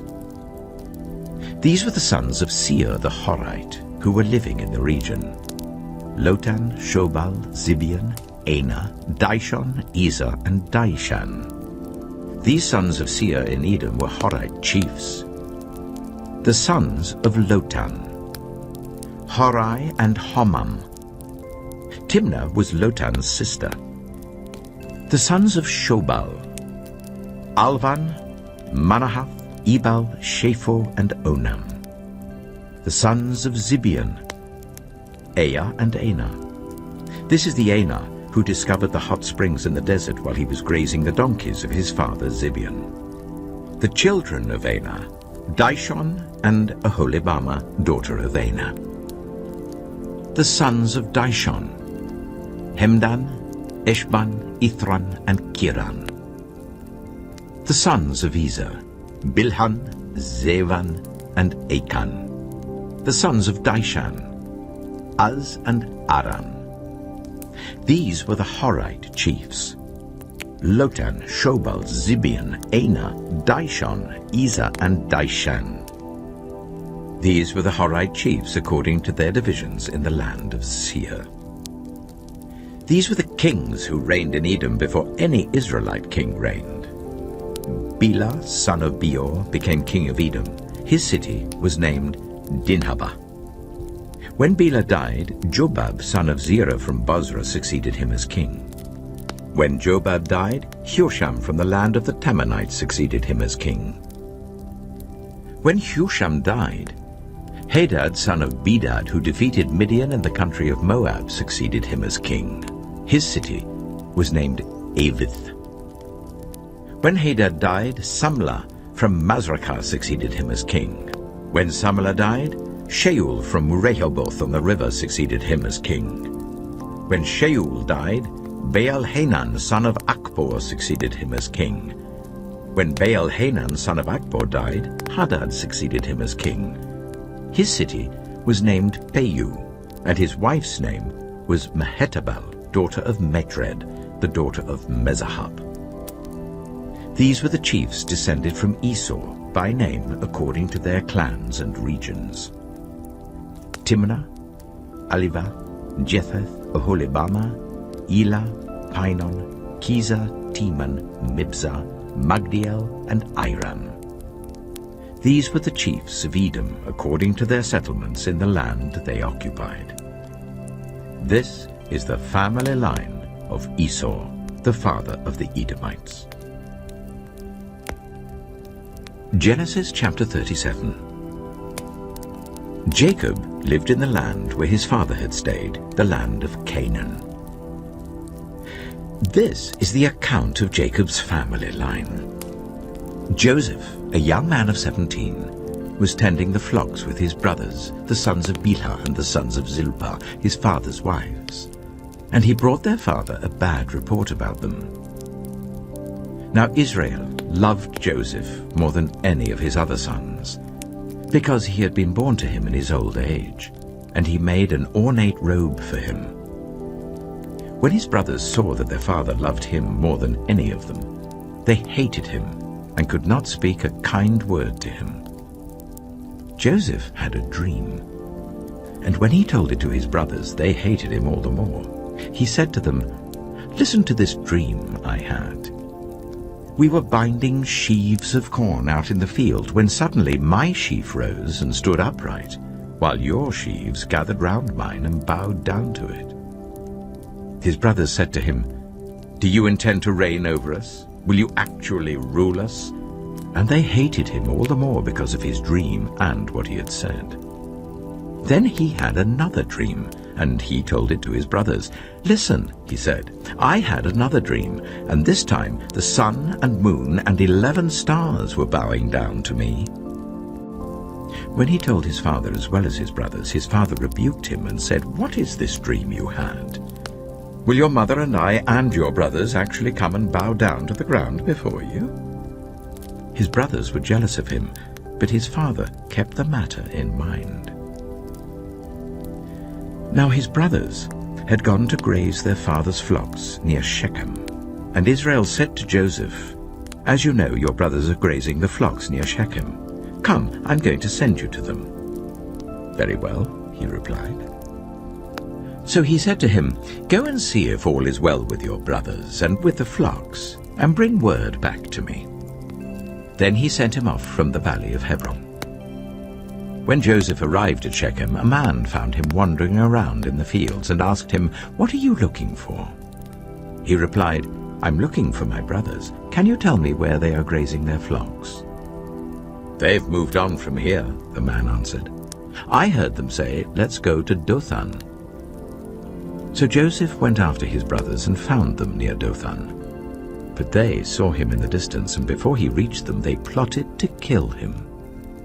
"Here comes that dreamer," they said to each other. "Come now, let's kill him and throw him into one of these cisterns and say that a ferocious animal devoured him. Then we'll see what comes of his dreams." When Reuben heard this, he tried to rescue him from their hands. "Let's not take his life," he said. "Don't shed any blood. Throw him into this cistern here in the wilderness, but don't lay a hand on him." Reuben said this to rescue him from them and take him back to his father. So when Joseph came to his brothers, they stripped him of his robe, the ornate robe he was wearing, and they took him and threw him into the cistern. The cistern was empty, there was no water in it. As they sat down to eat their meal, they looked up and saw a caravan of Ishmaelites coming from Gilead. Their camels were loaded with spices, balm and myrrh, and they were on their way to take them down to Egypt. Judah said to his brothers, "What will we gain if we kill our brother and cover up his blood? Come, let's sell him to the Ishmaelites and not lay our hands on him.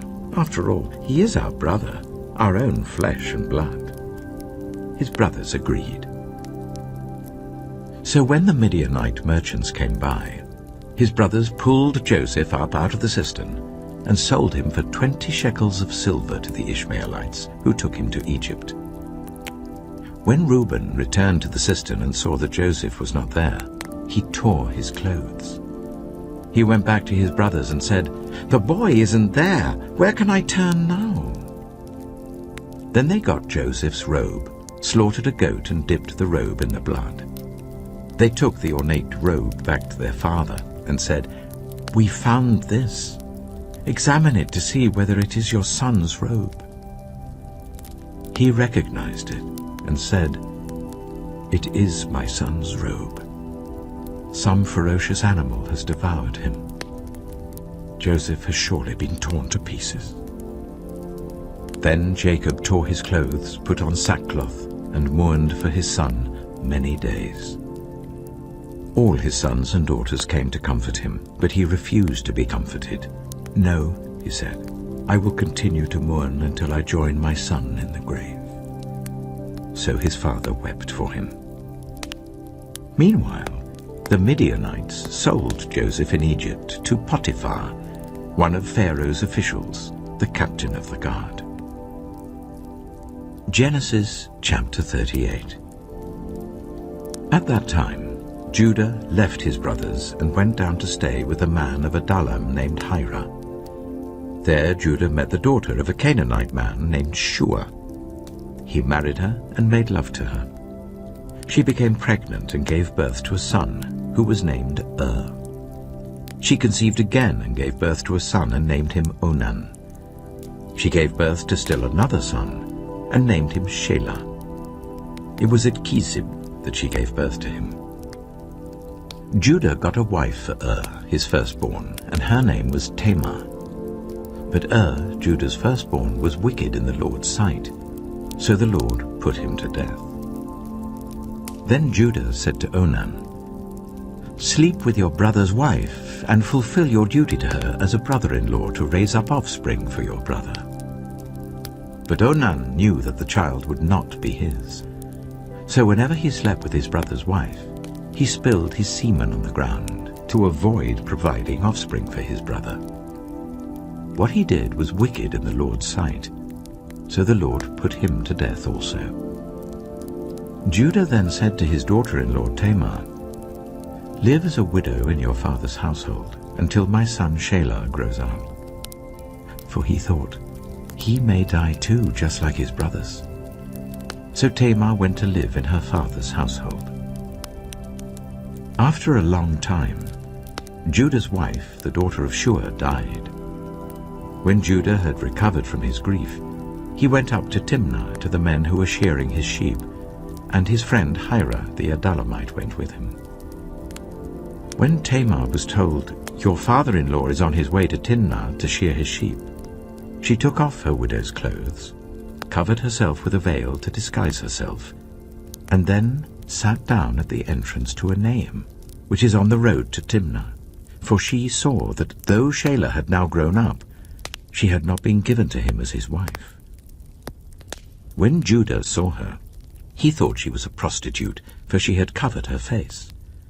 Not realizing that she was his daughter-in-law, he went over to her by the roadside and said, "Come now, let me sleep with you." "And what will you give me to sleep with you?" she asked. "I'll send you a young goat from my flock," he said. "Will you give me something as a pledge until you send it?" she asked. He said, "What pledge should I give you?" "Your seal and its cord and the staff in your hand," she answered. So he gave them to her and slept with her, and she became pregnant by him. After she left, she took off her veil and put on her widow's clothes again. Meanwhile, Judah sent the young goat by his friend the Adullamite in order to get his pledge back from the woman, but he did not find her. He asked the men who lived there, "Where is the shrine prostitute who was beside the road at Enaim?" "There hasn't been any shrine prostitute here," they said. So he went back to Judah and said, "I didn't find her. Besides, the men who lived there said, 'There hasn't been any shrine prostitute here.'" Then Judah said, "Let her keep what she has, or we will become a laughingstock. After all, I did send her this young goat, but you didn't find her." About 3 months later, Judah was told, "Your daughter-in-law Tamar is guilty of prostitution, and as a result she is now pregnant." Judah said, "Bring her out, and let her be burned to death." As she was being brought out, she sent a message to her father-in-law. "I am pregnant by the man who owns these," she said. And she added, "See if you recognize whose seal and cord and staff these are." Judah recognized them and said, "She is more righteous than I, since I wouldn't give her to my son Shelah." And he did not sleep with her again. When the time came for her to give birth, there were twin boys in her womb. As she was giving birth, one of them put out his hand. So the midwife took a scarlet thread and tied it on his wrist and said, "This one came out first." But when he drew back his hand, his brother came out, and she said, "So this is how you've broken out." And he was named Perez. Then his brother, who had the scarlet thread on his wrist, came out, and he was named Zerah. Genesis chapter 39. Now Joseph had been taken down to Egypt. Potiphar, an Egyptian who was one of Pharaoh's officials, the captain of the guard, bought him from the Ishmaelites who had taken him there.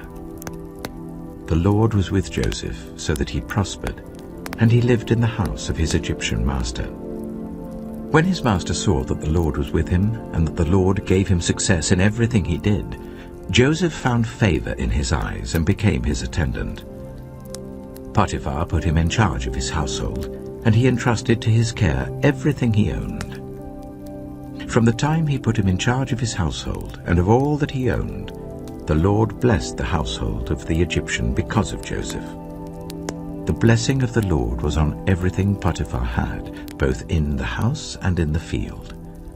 So Potiphar left everything he had in Joseph's care. With Joseph in charge, he did not concern himself with anything except the food he ate. Now Joseph was well built and handsome. And after a while, his master's wife took notice of Joseph and said, "Come to bed with me." But he refused. "With me in charge," he told her, "my master does not concern himself with anything in the house. Everything he owns he has entrusted to my care. No one is greater in this house than I am. My master has withheld nothing from me except you, because you are his wife. How then could I do such a wicked thing and sin against God?"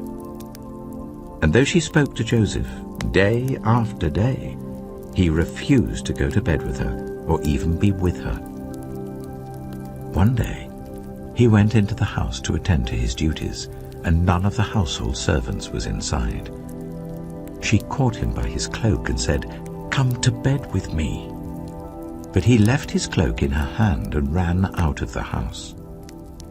When she saw that he had left his cloak in her hand and had run out of the house, she called her household servants. "Look," she said to them, "this Hebrew has been brought to us to make sport of us. He came in here to sleep with me, but I screamed. When he heard me scream for help, he left his cloak beside me and ran out of the house." She kept his cloak beside her until his master came home. Then she told him this story. "That Hebrew slave you brought us came to me to make sport of me. But as soon as I screamed for help, he left his cloak beside me and ran out of the house." When his master heard the story his wife told him, saying, "This is how your slave treated me," he burned with anger.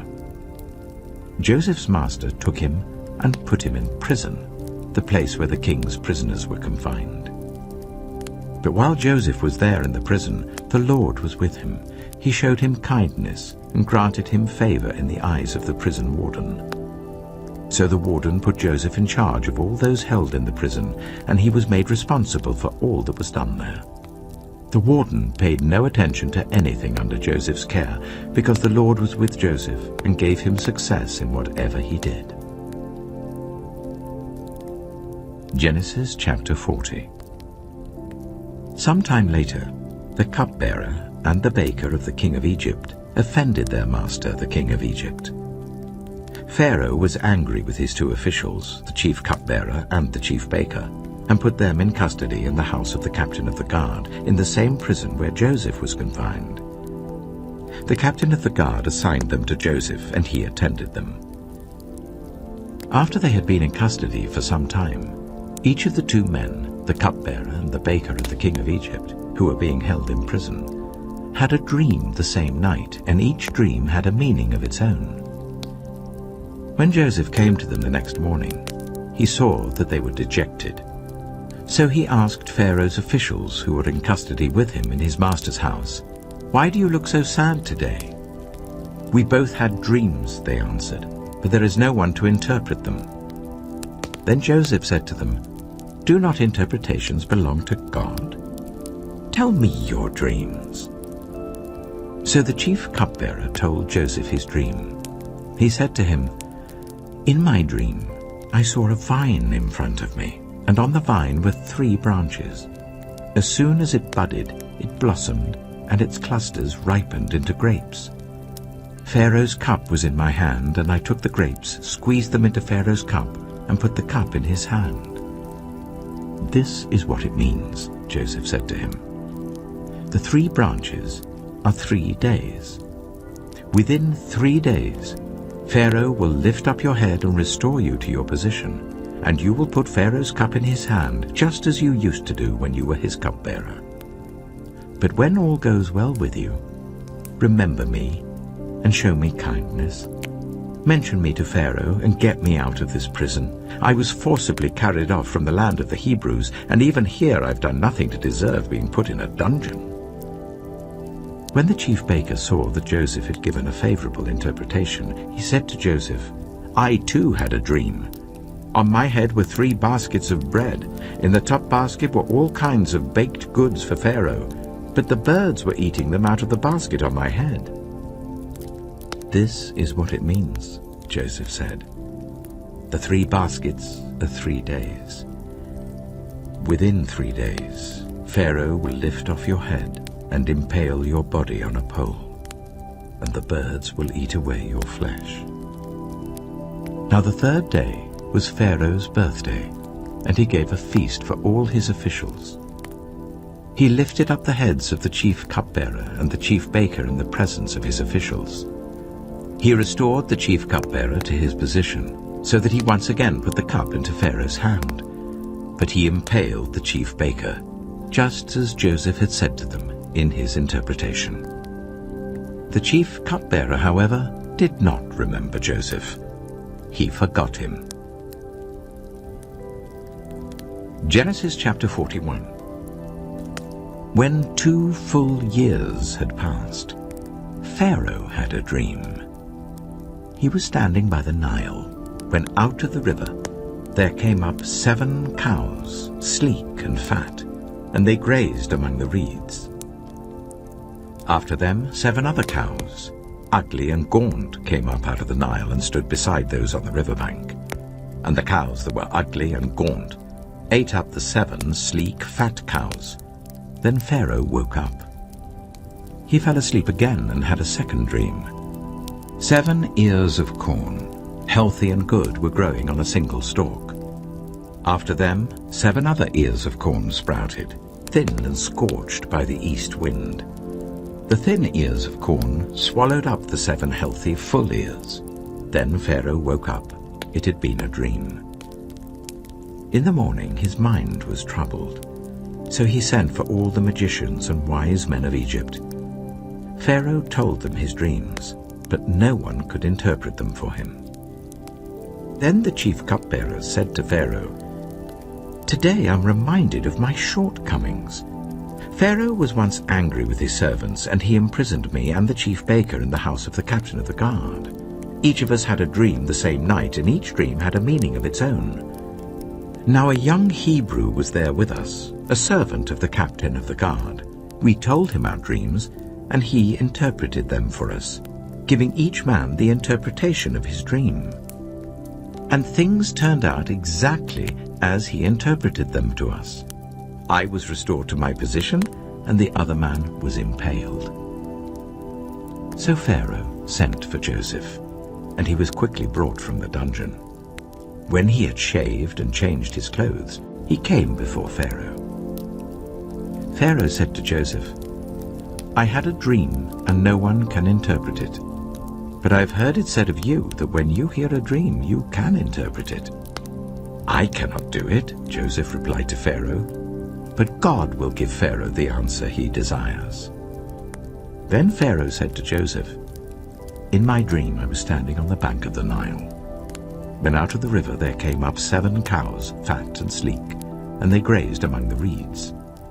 After them 7 other cows came up, scrawny and very ugly and lean.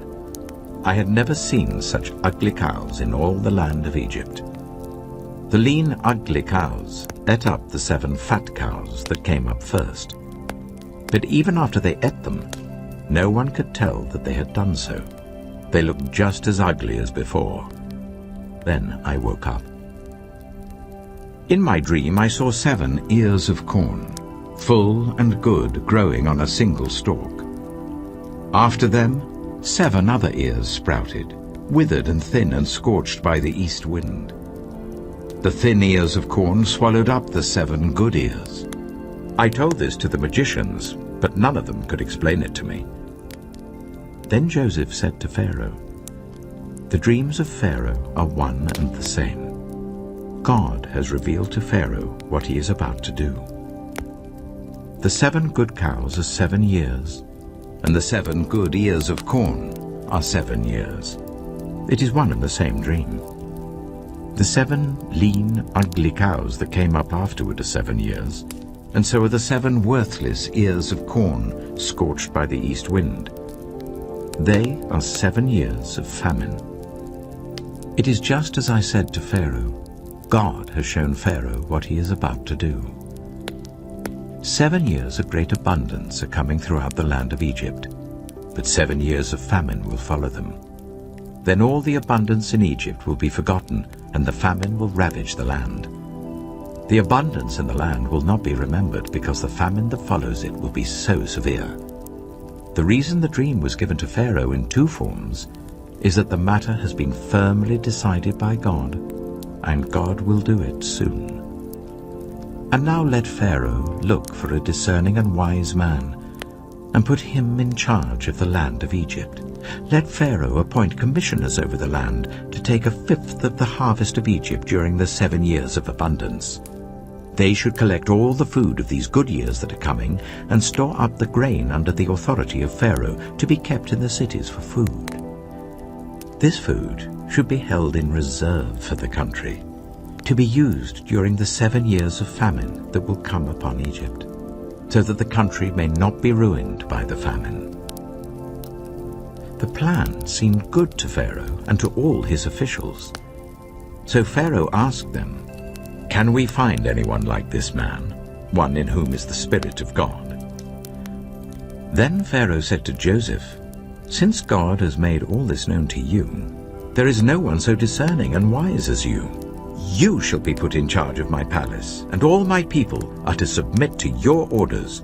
Only with respect to the throne will I be greater than you." So Pharaoh said to Joseph, "I hereby put you in charge of the whole land of Egypt." Then Pharaoh took his signet ring from his finger and put it on Joseph's finger.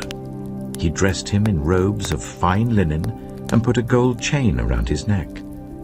He had him ride in a chariot as his second in command, and people shouted before him, "Make way!" Thus he put him in charge of the whole land of Egypt. Then Pharaoh said to Joseph, "I am Pharaoh, but without your word, no one will lift hand or foot in all Egypt." Pharaoh gave Joseph the name Zapanath-Paneah, and gave him Asenath, daughter of Potiphar, priest of On, to be his wife. And Joseph went throughout the land of Egypt. Joseph was 30 years old when he entered the service of Pharaoh, king of Egypt. And Joseph went out from Pharaoh's presence and traveled throughout Egypt. During the 7 years of abundance, the land produced plentifully. Joseph collected all the food produced in those 7 years of abundance in Egypt and stored it in the cities. In each city he put the food grown in the fields surrounding it. Joseph stored up huge quantities of grain, like the sand of the sea. It was so much that he stopped keeping records because it was beyond measure. Before the years of famine came, 2 sons were born to Joseph by Asenath, daughter of Potiphar, priest of On. Joseph named his firstborn Manasseh, and said, "It is because God has made me forget all my trouble and all my father's household." The second son he named Ephraim, and said, "It is because God has made me fruitful in the land of my suffering." The 7 years of abundance in Egypt came to an end, and the 7 years of famine began, just as Joseph had said. There was famine in all the other lands, but in the whole land of Egypt there was food. When all Egypt began to feel the famine, the people cried to Pharaoh for food. Then Pharaoh told all the Egyptians, "Go to Joseph and do what he tells you." When the famine had spread over the whole country, Joseph opened all the storehouses and sold grain to the Egyptians, for the famine was severe throughout Egypt. And all the world came to Egypt to buy grain from Joseph, because the famine was severe everywhere. Genesis chapter 42. When Jacob learned that there was grain in Egypt, he said to his sons, "Why do you just keep looking at each other?" He continued, "I have heard that there is grain in Egypt. Go down there and buy some for us, so that we may live and not die." Then 10 of Joseph's brothers went down to buy grain from Egypt. But Jacob did not send Benjamin, Joseph's brother, with the others, because he was afraid that harm might come to him. So Israel's sons were among those who went to buy grain, for there was famine in the land of Canaan also. Now Joseph was the governor of the land, the person who sold grain to all its people. So when Joseph's brothers arrived, they bowed down to him with their faces to the ground. As soon as Joseph saw his brothers, he recognized them. But he pretended to be a stranger and spoke harshly to them. "Where do you come from?" he asked. "From the land of Canaan," they replied, "to buy food." Although Joseph recognized his brothers, they did not recognize him. Then he remembered his dreams about them and said to them, "You are spies. You have come to see where our land is unprotected." "No, my lord," they answered. "Your servants have come to buy food. We are all the sons of one man. Your servants are honest men, not spies." "No," he said to them. "You have come to see where our land is unprotected." But they replied, "Your servants were 12 brothers, the sons of one man who lives in the land of Canaan. The youngest is now with our father, and one is no more." Joseph said to them, "It is just as I told you. You are spies. And this is how you will be tested. As surely as Pharaoh lives, you will not leave this place unless your youngest brother comes here. Send one of your number to get your brother. The rest of you will be kept in prison, so that your words may be tested to see if you are telling the truth. If you are not, then as surely as Pharaoh lives, you are spies." And he put them all in custody for 3 days. On the 3rd day, Joseph said to them, "Do this, and you will live, for I fear God. If you are honest men, let one of your brothers stay here in prison, while the rest of you go and take grain back for your starving households. But you must bring your youngest brother to me, so that your words may be verified, and that you may not die." This they proceeded to do. They said to one another, "Surely we are being punished because of our brother. We saw how distressed he was when he pleaded with us for his life, but we would not listen. That's why this distress has come on us." Reuben replied, "Didn't I tell you not to sin against the boy? But you wouldn't listen. Now we must give an accounting for his blood." They did not realize that Joseph could understand them, since he was using an interpreter. He turned away from them and began to weep, but then came back and spoke to them again. He had Simeon taken from them and bound before their eyes. Joseph gave orders to fill their bags with grain, to put each man's silver back in his sack, and to give them provisions for their journey. After this was done for them, they loaded their grain on their donkeys and left. At the place where they stopped for the night, one of them opened his sack to get feed for his donkey, and he saw his silver in the mouth of his sack. "My silver has been returned," he said to his brothers. "Here it is in my sack." Their hearts sank, and they turned to each other trembling and said, "What is this that God has done to us?" When they came to their father Jacob in the land of Canaan, they told him all that had happened to them. They said, "The man who is lord over the land spoke harshly to us and treated us as though we were spying on the land. But we said to him, 'We are honest men, we're not spies. We were 12 brothers, sons of one father. One is no more, and the youngest is now with our father in Canaan.' Then the man who is lord over the land said to us, 'This is how I will know whether you are honest men. Leave one of your brothers here with me and take food for your starving households and go. But bring your youngest brother to me, so I will know that you are not spies, but honest men. Then I will give your brother back to you, and you can trade in the land.' As they were emptying their sacks, there in each man's sack was his pouch of silver. When they and their father saw the money pouches, they were frightened. Their father Jacob said to them, 'You have deprived me of my children. Joseph is no more, and Simeon is no more. And now you want to take Benjamin? Everything is against me." Then Reuben said to his father, "You may put both of my sons to death if I do not bring him back to you. Entrust him to my care, and I will bring him back." But Jacob said, "My son will not go down there with you. His brother is dead, and he is the only one left. If harm comes to him on the journey you are taking, you will bring my gray head down to the grave in sorrow." Genesis chapter 43. Now the famine was still severe in the land. So when they had eaten all the grain they had brought from Egypt, their father said to them, "Go back and buy us a little more food." But Judah said to him, "The man warned us solemnly, 'You will not see my face again unless your brother is with you.' If you will send our brother along with us, we will go down and buy food for you. But if you will not send him, we will not go down, because the man said to us, 'You will not see my face again unless your brother is with you.'"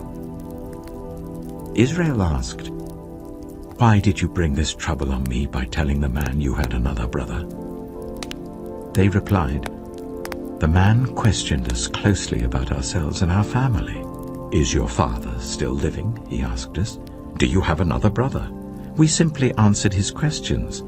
How were we to know he would say, 'Bring your brother down here'?" Then Judah said to Israel his father, "Send the boy along with me, and we will go at once, so that we and you and our children may live and not die. I myself will guarantee his safety. You can hold me personally responsible for him. If I do not bring him back to you and set him here before you, I will bear the blame before you all my life. As it is, if we had not delayed, we could have gone and returned twice." Then their father Israel said to them, "If it must be, then do this. Put some of the best products of the land in your bags and take them down to the man as a gift. A little balm and a little honey, some spices and myrrh, some pistachio nuts and almonds. Take double the amount of silver with you, for you must return the silver that was put back into the mouths of your sacks. Perhaps it was a mistake. Take your brother also, and go back to the man at once. And may God Almighty grant you mercy before the man, so that he will let your other brother and Benjamin come back with you. As for me, if I am bereaved, I am bereaved." So the men took the gifts and double the amount of silver, and Benjamin also. They hurried down to Egypt and presented themselves to Joseph. When Joseph saw Benjamin with them, he said to the steward of his house, "Take these men to my house, slaughter an animal and prepare a meal. They are to eat with me at noon." The man did as Joseph told him and took the men to Joseph's house. Now the men were frightened when they were taken to his house. They thought, "We were brought here because of the silver that was put back into our sacks the first time. He wants to attack us and overpower us and seize us as slaves and take our donkeys." So they went up to Joseph's steward and spoke to him at the entrance to the house. "We beg your pardon, our lord," they said. "We came down here the first time to buy food, but at the place where we stopped for the night we opened our sacks and each of us found his silver, the exact weight in the mouth of his sack. So we have brought it back with us. We have also brought additional silver with us to buy food. We don't know who put our silver in our sacks." "It's all right," he said. "Don't be afraid. Your God, the God of your father, has given you treasure in your sacks. I received your silver." Then he brought Simeon out to them. The steward took the men into Joseph's house, gave them water to wash their feet, and provided fodder for their donkeys. They prepared their gifts for Joseph's arrival at noon, because they had heard that they were to eat there. When Joseph came home, they presented to him the gifts they had brought into the house, and they bowed down before him to the ground. He asked them how they were, and then he said, "How is your aged father you told me about? Is he still living?" They replied, "Your servant our father is still alive and well." And they bowed down, prostrating themselves before him. As he looked about and saw his brother Benjamin, his own mother's son, he asked, "Is this your youngest brother, the one you told me about?" And he said, "God be gracious to you, my son." Deeply moved at the sight of his brother, Joseph hurried out and looked for a place to weep. He went into his private room and wept there. After he had washed his face, he came out and, controlling himself, said, "Serve the food." They served him by himself, the brothers by themselves, and the Egyptians who ate with him by themselves, because Egyptians could not eat with Hebrews, for that is detestable to Egyptians. The men had been seated before him in the order of their ages, from the firstborn to the youngest, and they looked at each other in astonishment. When portions were served to them from Joseph's table, Benjamin's portion was 5 times as much as anyone else's. So they feasted and drank freely with him. Genesis chapter 44. Now Joseph gave these instructions to the steward of his house. "Fill the men's sacks with as much food as they can carry, and put each man's silver in the mouth of his sack.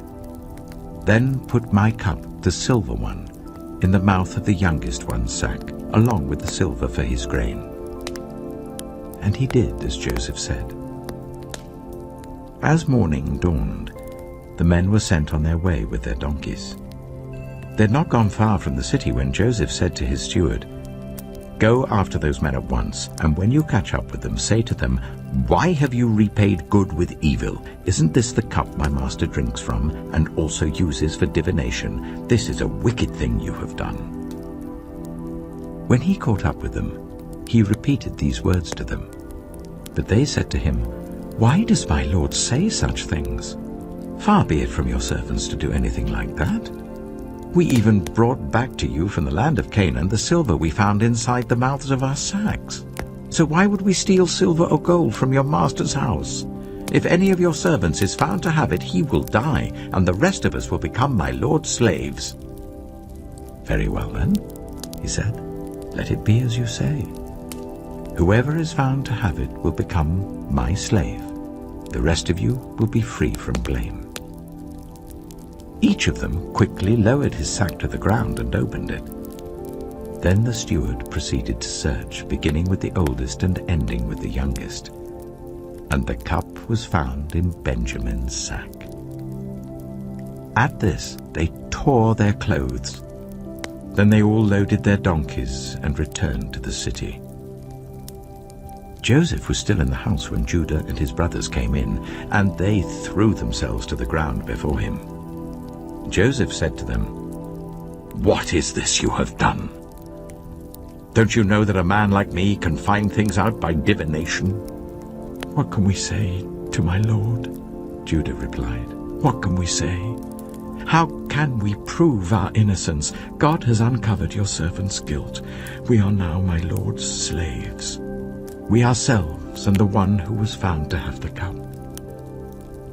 But Joseph said, "Far be it from me to do such a thing. Only the man who was found to have the cup will become my slave. The rest of you, go back to your father in peace." Then Judah went up to him and said, "Pardon your servant, my lord. Let me speak a word to my lord. Do not be angry with your servant, though you are equal to Pharaoh himself.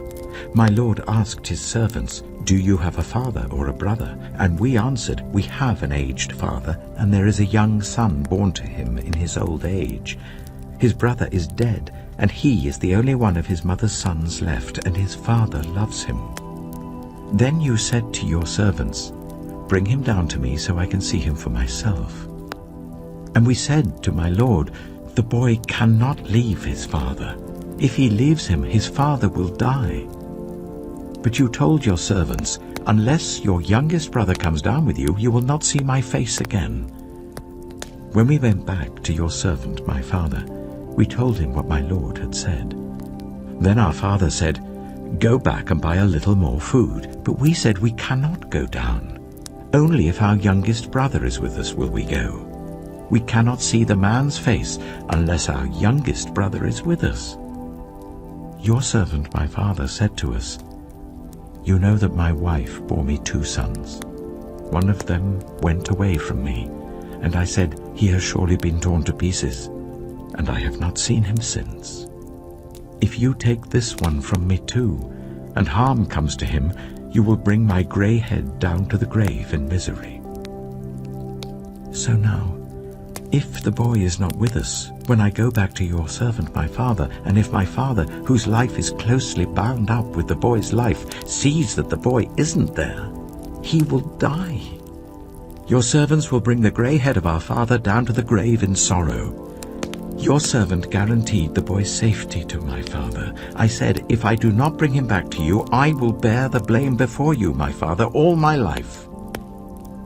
Now then, please let your servant remain here as my lord's slave in place of the boy, and let the boy return with his brothers.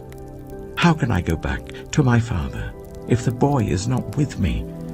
No, do not let me see the misery that would come on my father." Genesis chapter 45. Then Joseph could no longer control himself before all his attendants, and he cried out, "Make everyone leave my presence." So there was no one with Joseph when he made himself known to his brothers. And he wept so loudly that the Egyptians heard him, and Pharaoh's household heard about it. Joseph said to his brothers, "I am Joseph. Is my father still living?" But his brothers were not able to answer him, because they were terrified at his presence. Then Joseph said to his brothers, "Come close to me." When they had done so, he said, "I am your brother Joseph, the one you sold into Egypt. And now do not be distressed, and do not be angry with yourselves for selling me here, because it was to save lives that God sent me ahead of you. For 2 years now there has been famine in the land, and for the next 5 years there will be no plowing and reaping. But God sent me ahead of you, to preserve for you a remnant on earth, and to save your lives by a great deliverance. So then it was not you who sent me here, but God. He made me father to Pharaoh, lord of his entire household and ruler of all Egypt. Now hurry back to my father, and say to him, 'This is what your son Joseph says. God has made me lord of all Egypt. Come down to me. Don't delay. You shall live in the region of Goshen and be near me, you, your children and grandchildren, your flocks and herds, and all you have. I will provide for you there, because 5 years of famine are still to come. Otherwise, you and your household and all who belong to you will become destitute. You can see for yourselves, and so can my brother Benjamin, that it is really I who am speaking to you. Tell my father about all the honor accorded me in Egypt and about everything you have seen, and bring my father down here quickly." Then he threw his arms around his brother Benjamin and wept, and Benjamin embraced him, weeping. And he kissed all his brothers and wept over them. Afterwards his brothers talked with him. When the news reached Pharaoh's palace that Joseph's brothers had come, Pharaoh and all his officials were pleased. Pharaoh said to Joseph, "Tell your brothers, do this. Load your animals and return to the land of Canaan, and bring your father and your families back to me. I will give you the best of the land of Egypt, and you can enjoy the fat of the land." You are also instructed to tell them, "Do this. Take some carts from Egypt for your children and your wives, and get your father and come. Never mind about your belongings, because the best of all Egypt will be yours." So the sons of Israel did this. Joseph gave them carts, as Pharaoh had commanded, and he also gave them provisions for their journey. To each of them he gave new clothing, but to Benjamin he gave 300 shekels of silver and 5 sets of clothes. And this is what he sent to his father: 10 donkeys loaded with the best things of Egypt, and 10 female donkeys loaded with grain and bread and other provisions for his journey. Then he sent his brothers away, and as they were leaving he said to them, "Don't quarrel on the way." So they went up out of Egypt and came to their father Jacob in the land of Canaan. They told him, "Joseph is still alive. In fact, he is ruler of all Egypt." Jacob was stunned. He did not believe them. But when they told him everything Joseph had said to them, and when he saw the carts Joseph had sent to carry him back, the spirit of their father Jacob revived. And Israel said, "I'm convinced. My son Joseph is still alive. I will go and see him before I die." Genesis chapter 46. So Israel set out with all that was his, and when he reached Beersheba, he offered sacrifices to the God of his father Isaac. And God spoke to Israel in a vision at night and said, "Jacob, Jacob." "Here I am," he replied. "I am God, the God of your father," he said.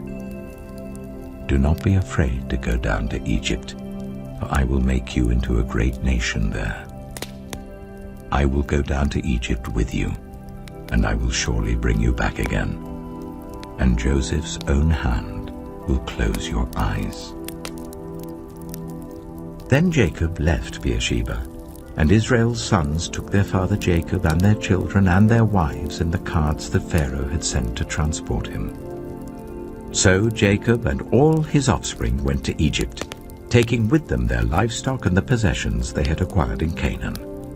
Jacob brought with him to Egypt his sons and grandsons and his daughters and granddaughters, all his offspring.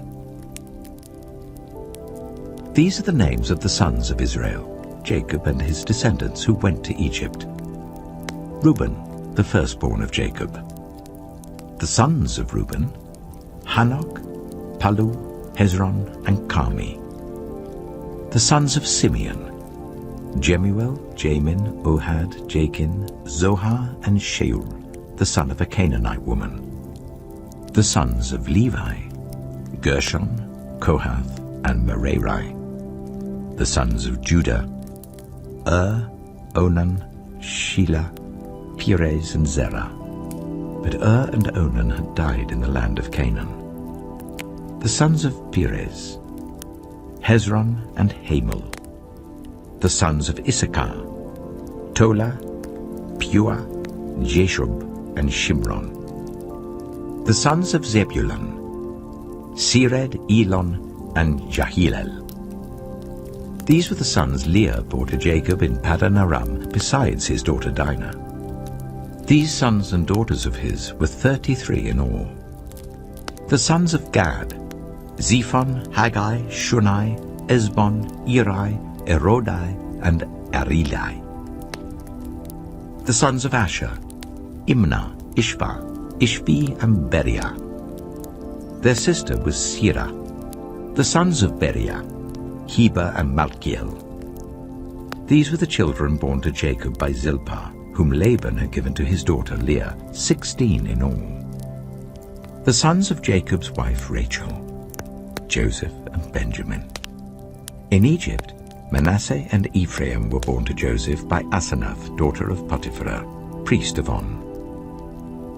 The sons of Benjamin: Bela, Becher, Ashbel, Jirah, Naaman, Ehi, Rosh, Mappin, Huppim, and Ard. These were the sons of Rachel who were born to Jacob, 14 in all. The son of Dan: Hushim. The sons of Naphtali: Jaziel, Gunai, Jezer, and Shillem. These were the sons born to Jacob by Bilhah, whom Laban had given to his daughter Rachel, 7 in all. All those who went to Egypt with Jacob, those who were his direct descendants, not counting his sons' wives, numbered 66 persons. With the 2 sons, who had been born to Joseph in Egypt, the members of Jacob's family, which went to Egypt, were 70 in all. Now Jacob sent Judah ahead of him to Joseph to get directions to Goshen. When they arrived in the region of Goshen, Joseph had his chariot made ready and went to Goshen to meet his father Israel. As soon as Joseph appeared before him, he threw his arms around his father and wept for a long time. Israel said to Joseph, "Now I'm ready to die, since I have seen for myself that you are still alive." Then Joseph said to his brothers and to his father's household, "I will go up and speak to Pharaoh, and will say to him, 'My brothers and my father's household who are living in the land of Canaan have come to me. The men are shepherds, they tend livestock, and they have brought along their flocks and herds and everything they own.' When Pharaoh calls you in and asks, 'What is your occupation?' you should answer, 'Your servants have tended livestock from our boyhood on, just as our fathers did.' Then you will be allowed to settle in the region of Goshen, for all shepherds are detestable to the Egyptians." Genesis chapter 47. Joseph went and told Pharaoh, "My father and brothers with their flocks and herds and everything they own have come from the land of Canaan and are now in Goshen." He chose 5 of his brothers and presented them before Pharaoh. Pharaoh asked the brothers, "What is your occupation?" "Your servants are shepherds," they replied to Pharaoh, "just as our fathers were." They also said to him, "We have come to live here for a while because the famine is severe in Canaan, and your servants' flocks have no pasture. So now please let your servants settle in Goshen."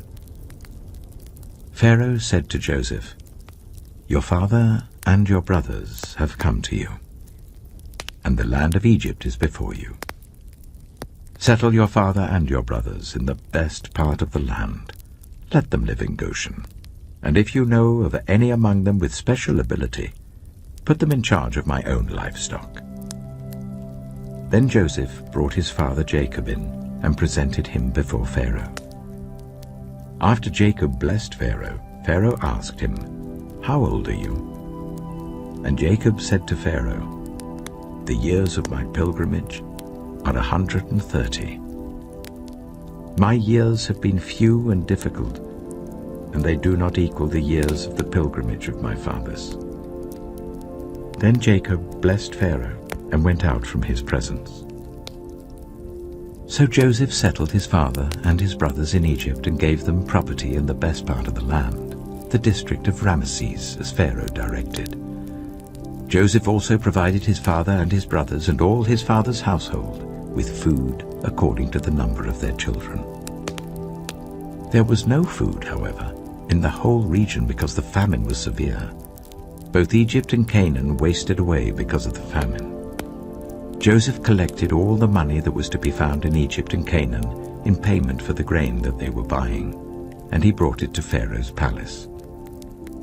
When the money of the people of Egypt and Canaan was gone, all Egypt came to Joseph and said, "Give us food. Why should we die before your eyes? Our money is all gone." "Then bring your livestock," said Joseph. "I will sell you food in exchange for your livestock, since your money is gone." So they brought their livestock to Joseph, and he gave them food in exchange for their horses, their sheep and goats, their cattle and donkeys. And he brought them through that year with food in exchange for all their livestock. When that year was over, they came to him the following year and said, "We cannot hide from our lord the fact that since our money is gone and our livestock belongs to you, there is nothing left for our lord except our bodies and our land. Why should we perish before your eyes, we and our land as well? Buy us and our land in exchange for food, and we with our land will be in bondage to Pharaoh. Give us seed so that we may live and not die, and that the land may not become desolate." So Joseph bought all the land in Egypt for Pharaoh. The Egyptians, one and all, sold their fields because the famine was too severe for them. The land became Pharaoh's, and Joseph reduced the people to servitude from one end of Egypt to the other. However, he did not buy the land of the priests, because they received a fixed allowance from Pharaoh, and had food enough from the allowance Pharaoh gave them. That is why they did not sell their land. Joseph said to the people, "Now that I have bought you and your land today for Pharaoh, here is seed for you so you can plant the ground. But when the crop comes in, give 1/5 of it to Pharaoh. The other 4/5 you may keep as seed for the fields and as food for yourselves and your households and your children." "You have saved our lives," they said. "May we find favor in the eyes of our Lord. We will be in bondage to Pharaoh." So Joseph established it as a law concerning land in Egypt, still in force today, that 1/5 of the produce belongs to Pharaoh. It was only the land of the priests that did not become Pharaoh's. Now the Israelites settled in Egypt in the region of Goshen. They acquired property there and were fruitful and increased greatly in number.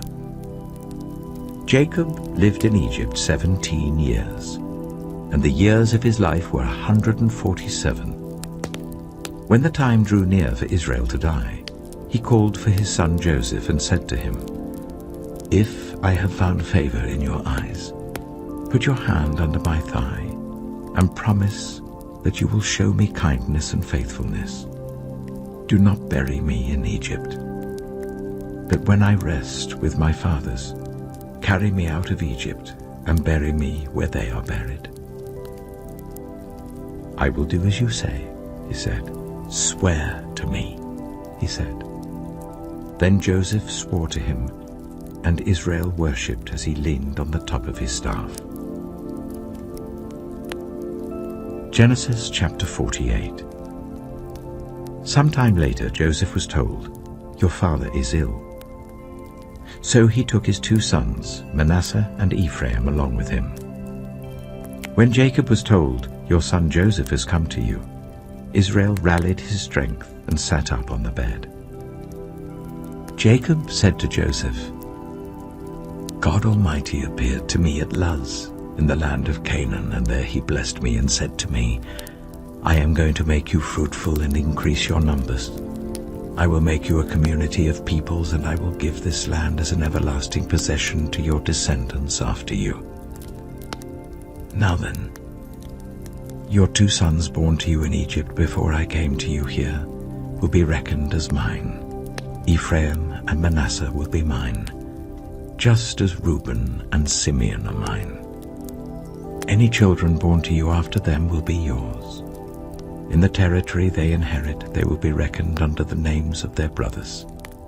As I was returning from Padan, to my sorrow, Rachel died in the land of Canaan while we were still on the way, a little distance from Ephrath. So I buried her there beside the road to Ephrath, that is Bethlehem. When Israel saw the sons of Joseph, he asked, "Who are these?" "They are the sons God has given me here," Joseph said to his father. Then Israel said, "Bring them to me so I may bless them." Now Israel's eyes were failing because of old age, and he could hardly see. So Joseph brought his sons close to him, and his father kissed them and embraced them. Israel said to Joseph, "I never expected to see your face again, and now God has allowed me to see your children too." Then Joseph removed them from Israel's knees and bowed down with his face to the ground. And Joseph took both of them, Ephraim on his right towards Israel's left hand, and Manasseh on his left towards Israel's right hand, and brought them close to him. But Israel reached out his right hand and put it on Ephraim's head, though he was the younger, and crossing his arms, he put his left hand on Manasseh's head, even though Manasseh was the firstborn. Then he blessed Joseph and said, "May the God before whom my fathers, Abraham and Isaac, walked faithfully, the God who has been my shepherd all my life to this day, the angel who has delivered me from all harm, may he bless these boys." May they be called by my name and the names of my fathers, Abraham and Isaac, and may they increase greatly on the earth." When Joseph saw his father placing his right hand on Ephraim's head, he was displeased. So he took hold of his father's hand to move it from Ephraim's head to Manasseh's head. Joseph said to him, "No, my father, this one is the firstborn. Put your right hand on his head." But his father refused and said, "I know, my son, I know. He too will become a people, and he too will become great. Nevertheless, his younger brother will be greater than he, and his descendants will become a group of nations." He blessed them that day and said, "In your name will Israel pronounce this blessing. May God make you like Ephraim and Manasseh." So he put Ephraim ahead of Manasseh. Then Israel said to Joseph, "I am about to die, but God will be with you and take you back to the land of your fathers. And to you I give one more ridge of land than to your brothers, the ridge I took from the Amorites with my sword and my bow." Genesis chapter 49. Then Jacob called for his sons and said, "Gather round so I can tell you what will happen to you in days to come. Assemble and listen, sons of Jacob. Listen to your father Israel. Reuben, you are my firstborn, my might, the first sign of my strength, excelling in honor, excelling in power. Turbulent as the waters, you will no longer excel. For you went up onto your father's bed, onto my couch, and defiled it. Simeon and Levi are brothers. Their swords are weapons of violence. Let me not enter their council, let me not join their assembly, for they have killed men in their anger, and hamstrung oxen as they pleased. Cursed be their anger, so fierce, and their fury so cruel. I will scatter them in Jacob and disperse them in Israel. Judah, your brothers will praise you. Your hand will be on the neck of your enemies. Your father's sons will bow down to you. You are a lion's cub, Judah. You return from the prey, my son. Like a lion he crouches and lies down like a lioness. Who dares to rouse him?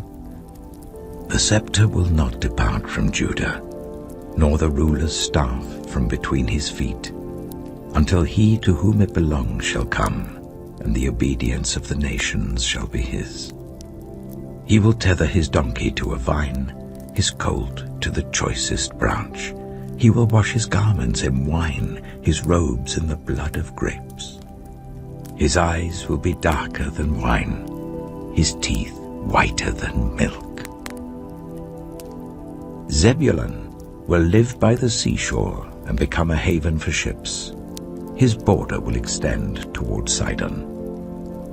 Issachar is a scrawny donkey lying down among the sheepfolds. When he sees how good is his resting place and how pleasant is his land, he will bend his shoulder to the burden and submit to forced labor. Dan will provide justice for his people as one of the tribes of Israel. Dan will be a snake by the roadside, a viper along the path that bites the horse's heels so that its rider tumbles backward. I look for your deliverance, Lord. Gad will be attacked by a band of raiders, but he will attack them at their heels. Asher's food will be rich. He will provide delicacies fit for a king.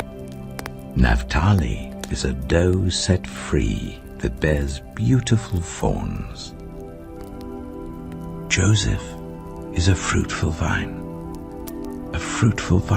near a spring, whose branches climb over a wall. With bitterness archers attacked him, they shot at him with hostility.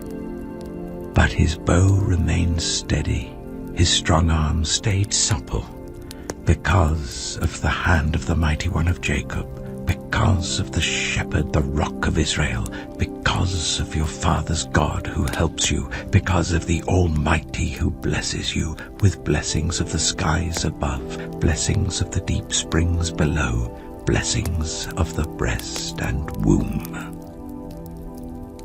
Your father's blessings are greater than the blessings of the ancient mountains, than the bounty of the age-old hills. Let all these rest on the head of Joseph, on the brow of the prince among his brothers. Benjamin is a ravenous wolf. In the morning he devours the prey. In the evening he divides the plunder. All these are the 12 tribes of Israel, and this is what their father said to them when he blessed them, giving each the blessing appropriate to him. Then he gave them these instructions. I am about to be gathered to my people. Bury me with my fathers in the cave in the field of Ephron the Hittite, the cave in the field of Machpelah, near Mamre in Canaan, which Abraham bought along with the field as a burial place from Ephron the Hittite. There Abraham and his wife Sarah were buried. There Isaac and his wife Rebekah were buried, and there I buried Leah. The field and the cave in it were bought from the Hittites. When Jacob had finished giving instructions to his sons, he drew his feet up into the bed, breathed his last, and was gathered to his people. Genesis chapter 50. Joseph threw himself on his father and wept over him and kissed him. Then Joseph directed the physicians in his service to embalm his father Israel. So the physicians embalmed him, taking a full 40 days, for that was the time required for embalming. And the Egyptians mourned for him 70 days. When the days of mourning had passed, Joseph said to Pharaoh's court, If I have found favor in your eyes, speak to Pharaoh for me. Tell him, my father made me swear an oath and said, I am about to die. Bury me in the tomb I dug for myself in the land of Canaan. Now let me go up and bury my father. Then I will return. Pharaoh said, Go up and bury your father, as he made you swear to do. So Joseph went up to bury his father. All Pharaoh's officials accompanied him, the dignitaries of his court and all the dignitaries of Egypt, besides all members of Joseph's household and his brothers and those belonging to his father's household. Only their children and their flocks and herds were left in Goshen. Chariots and horsemen also went up with him. It was a very large company. When they reached the threshing floor of Atad near the Jordan, they lamented loudly and bitterly, and there Joseph observed a 7-day period of mourning for his father. When the Canaanites who lived there saw the mourning at the threshing floor of Atad, they said, The Egyptians are holding a solemn ceremony of mourning. That is why that place near the Jordan is called Abel Mizraim. So Jacob's sons did as he had commanded them. They carried him to the land of Canaan and buried him in the cave of the field of Machpelah near Mamre, which Abraham had bought along with the field as a burial place from Ephron the Hittite. After burying his father, Joseph returned to Egypt, together with his brothers and all the others who had gone with him to bury his father. When Joseph's brothers saw that their father was dead, they said, What if Joseph holds a grudge against us and pays us back for all the wrongs we did to him? So they sent word to Joseph, saying, Your father left these instructions before he died. This is what you are to say to Joseph. I ask you to forgive your brothers the sins and the wrongs they committed in treating you so badly. Now please forgive the sins of the servants of the God of your father. When their message came to him, Joseph wept. His brothers then came and threw themselves down before him. "We are your slaves," they said. But Joseph said to them, "Don't be afraid. Am I in the place of God? You intended to harm me, but God intended it for good, to accomplish what is now being done, the saving of many lives. So then don't be afraid. I will provide for you and your children." And he reassured them and spoke kindly to them. Joseph stayed in Egypt, along with all his father's family. He lived 110 years and saw the third generation of Ephraim's children. Also the children of Machir, son of Manasseh, were placed at birth on Joseph's knees. Then Joseph said to his brothers, "I am about to die, but God will surely come to your aid and take you up out of this land, to the land he promised on oath to Abraham, Isaac, and Jacob." And Joseph made the Israelites swear an oath and said, "God will surely come to your aid, and then you must carry my bones up from this place." So Joseph died at the age of 110, and after they embalmed him, he was placed in a coffin in Egypt.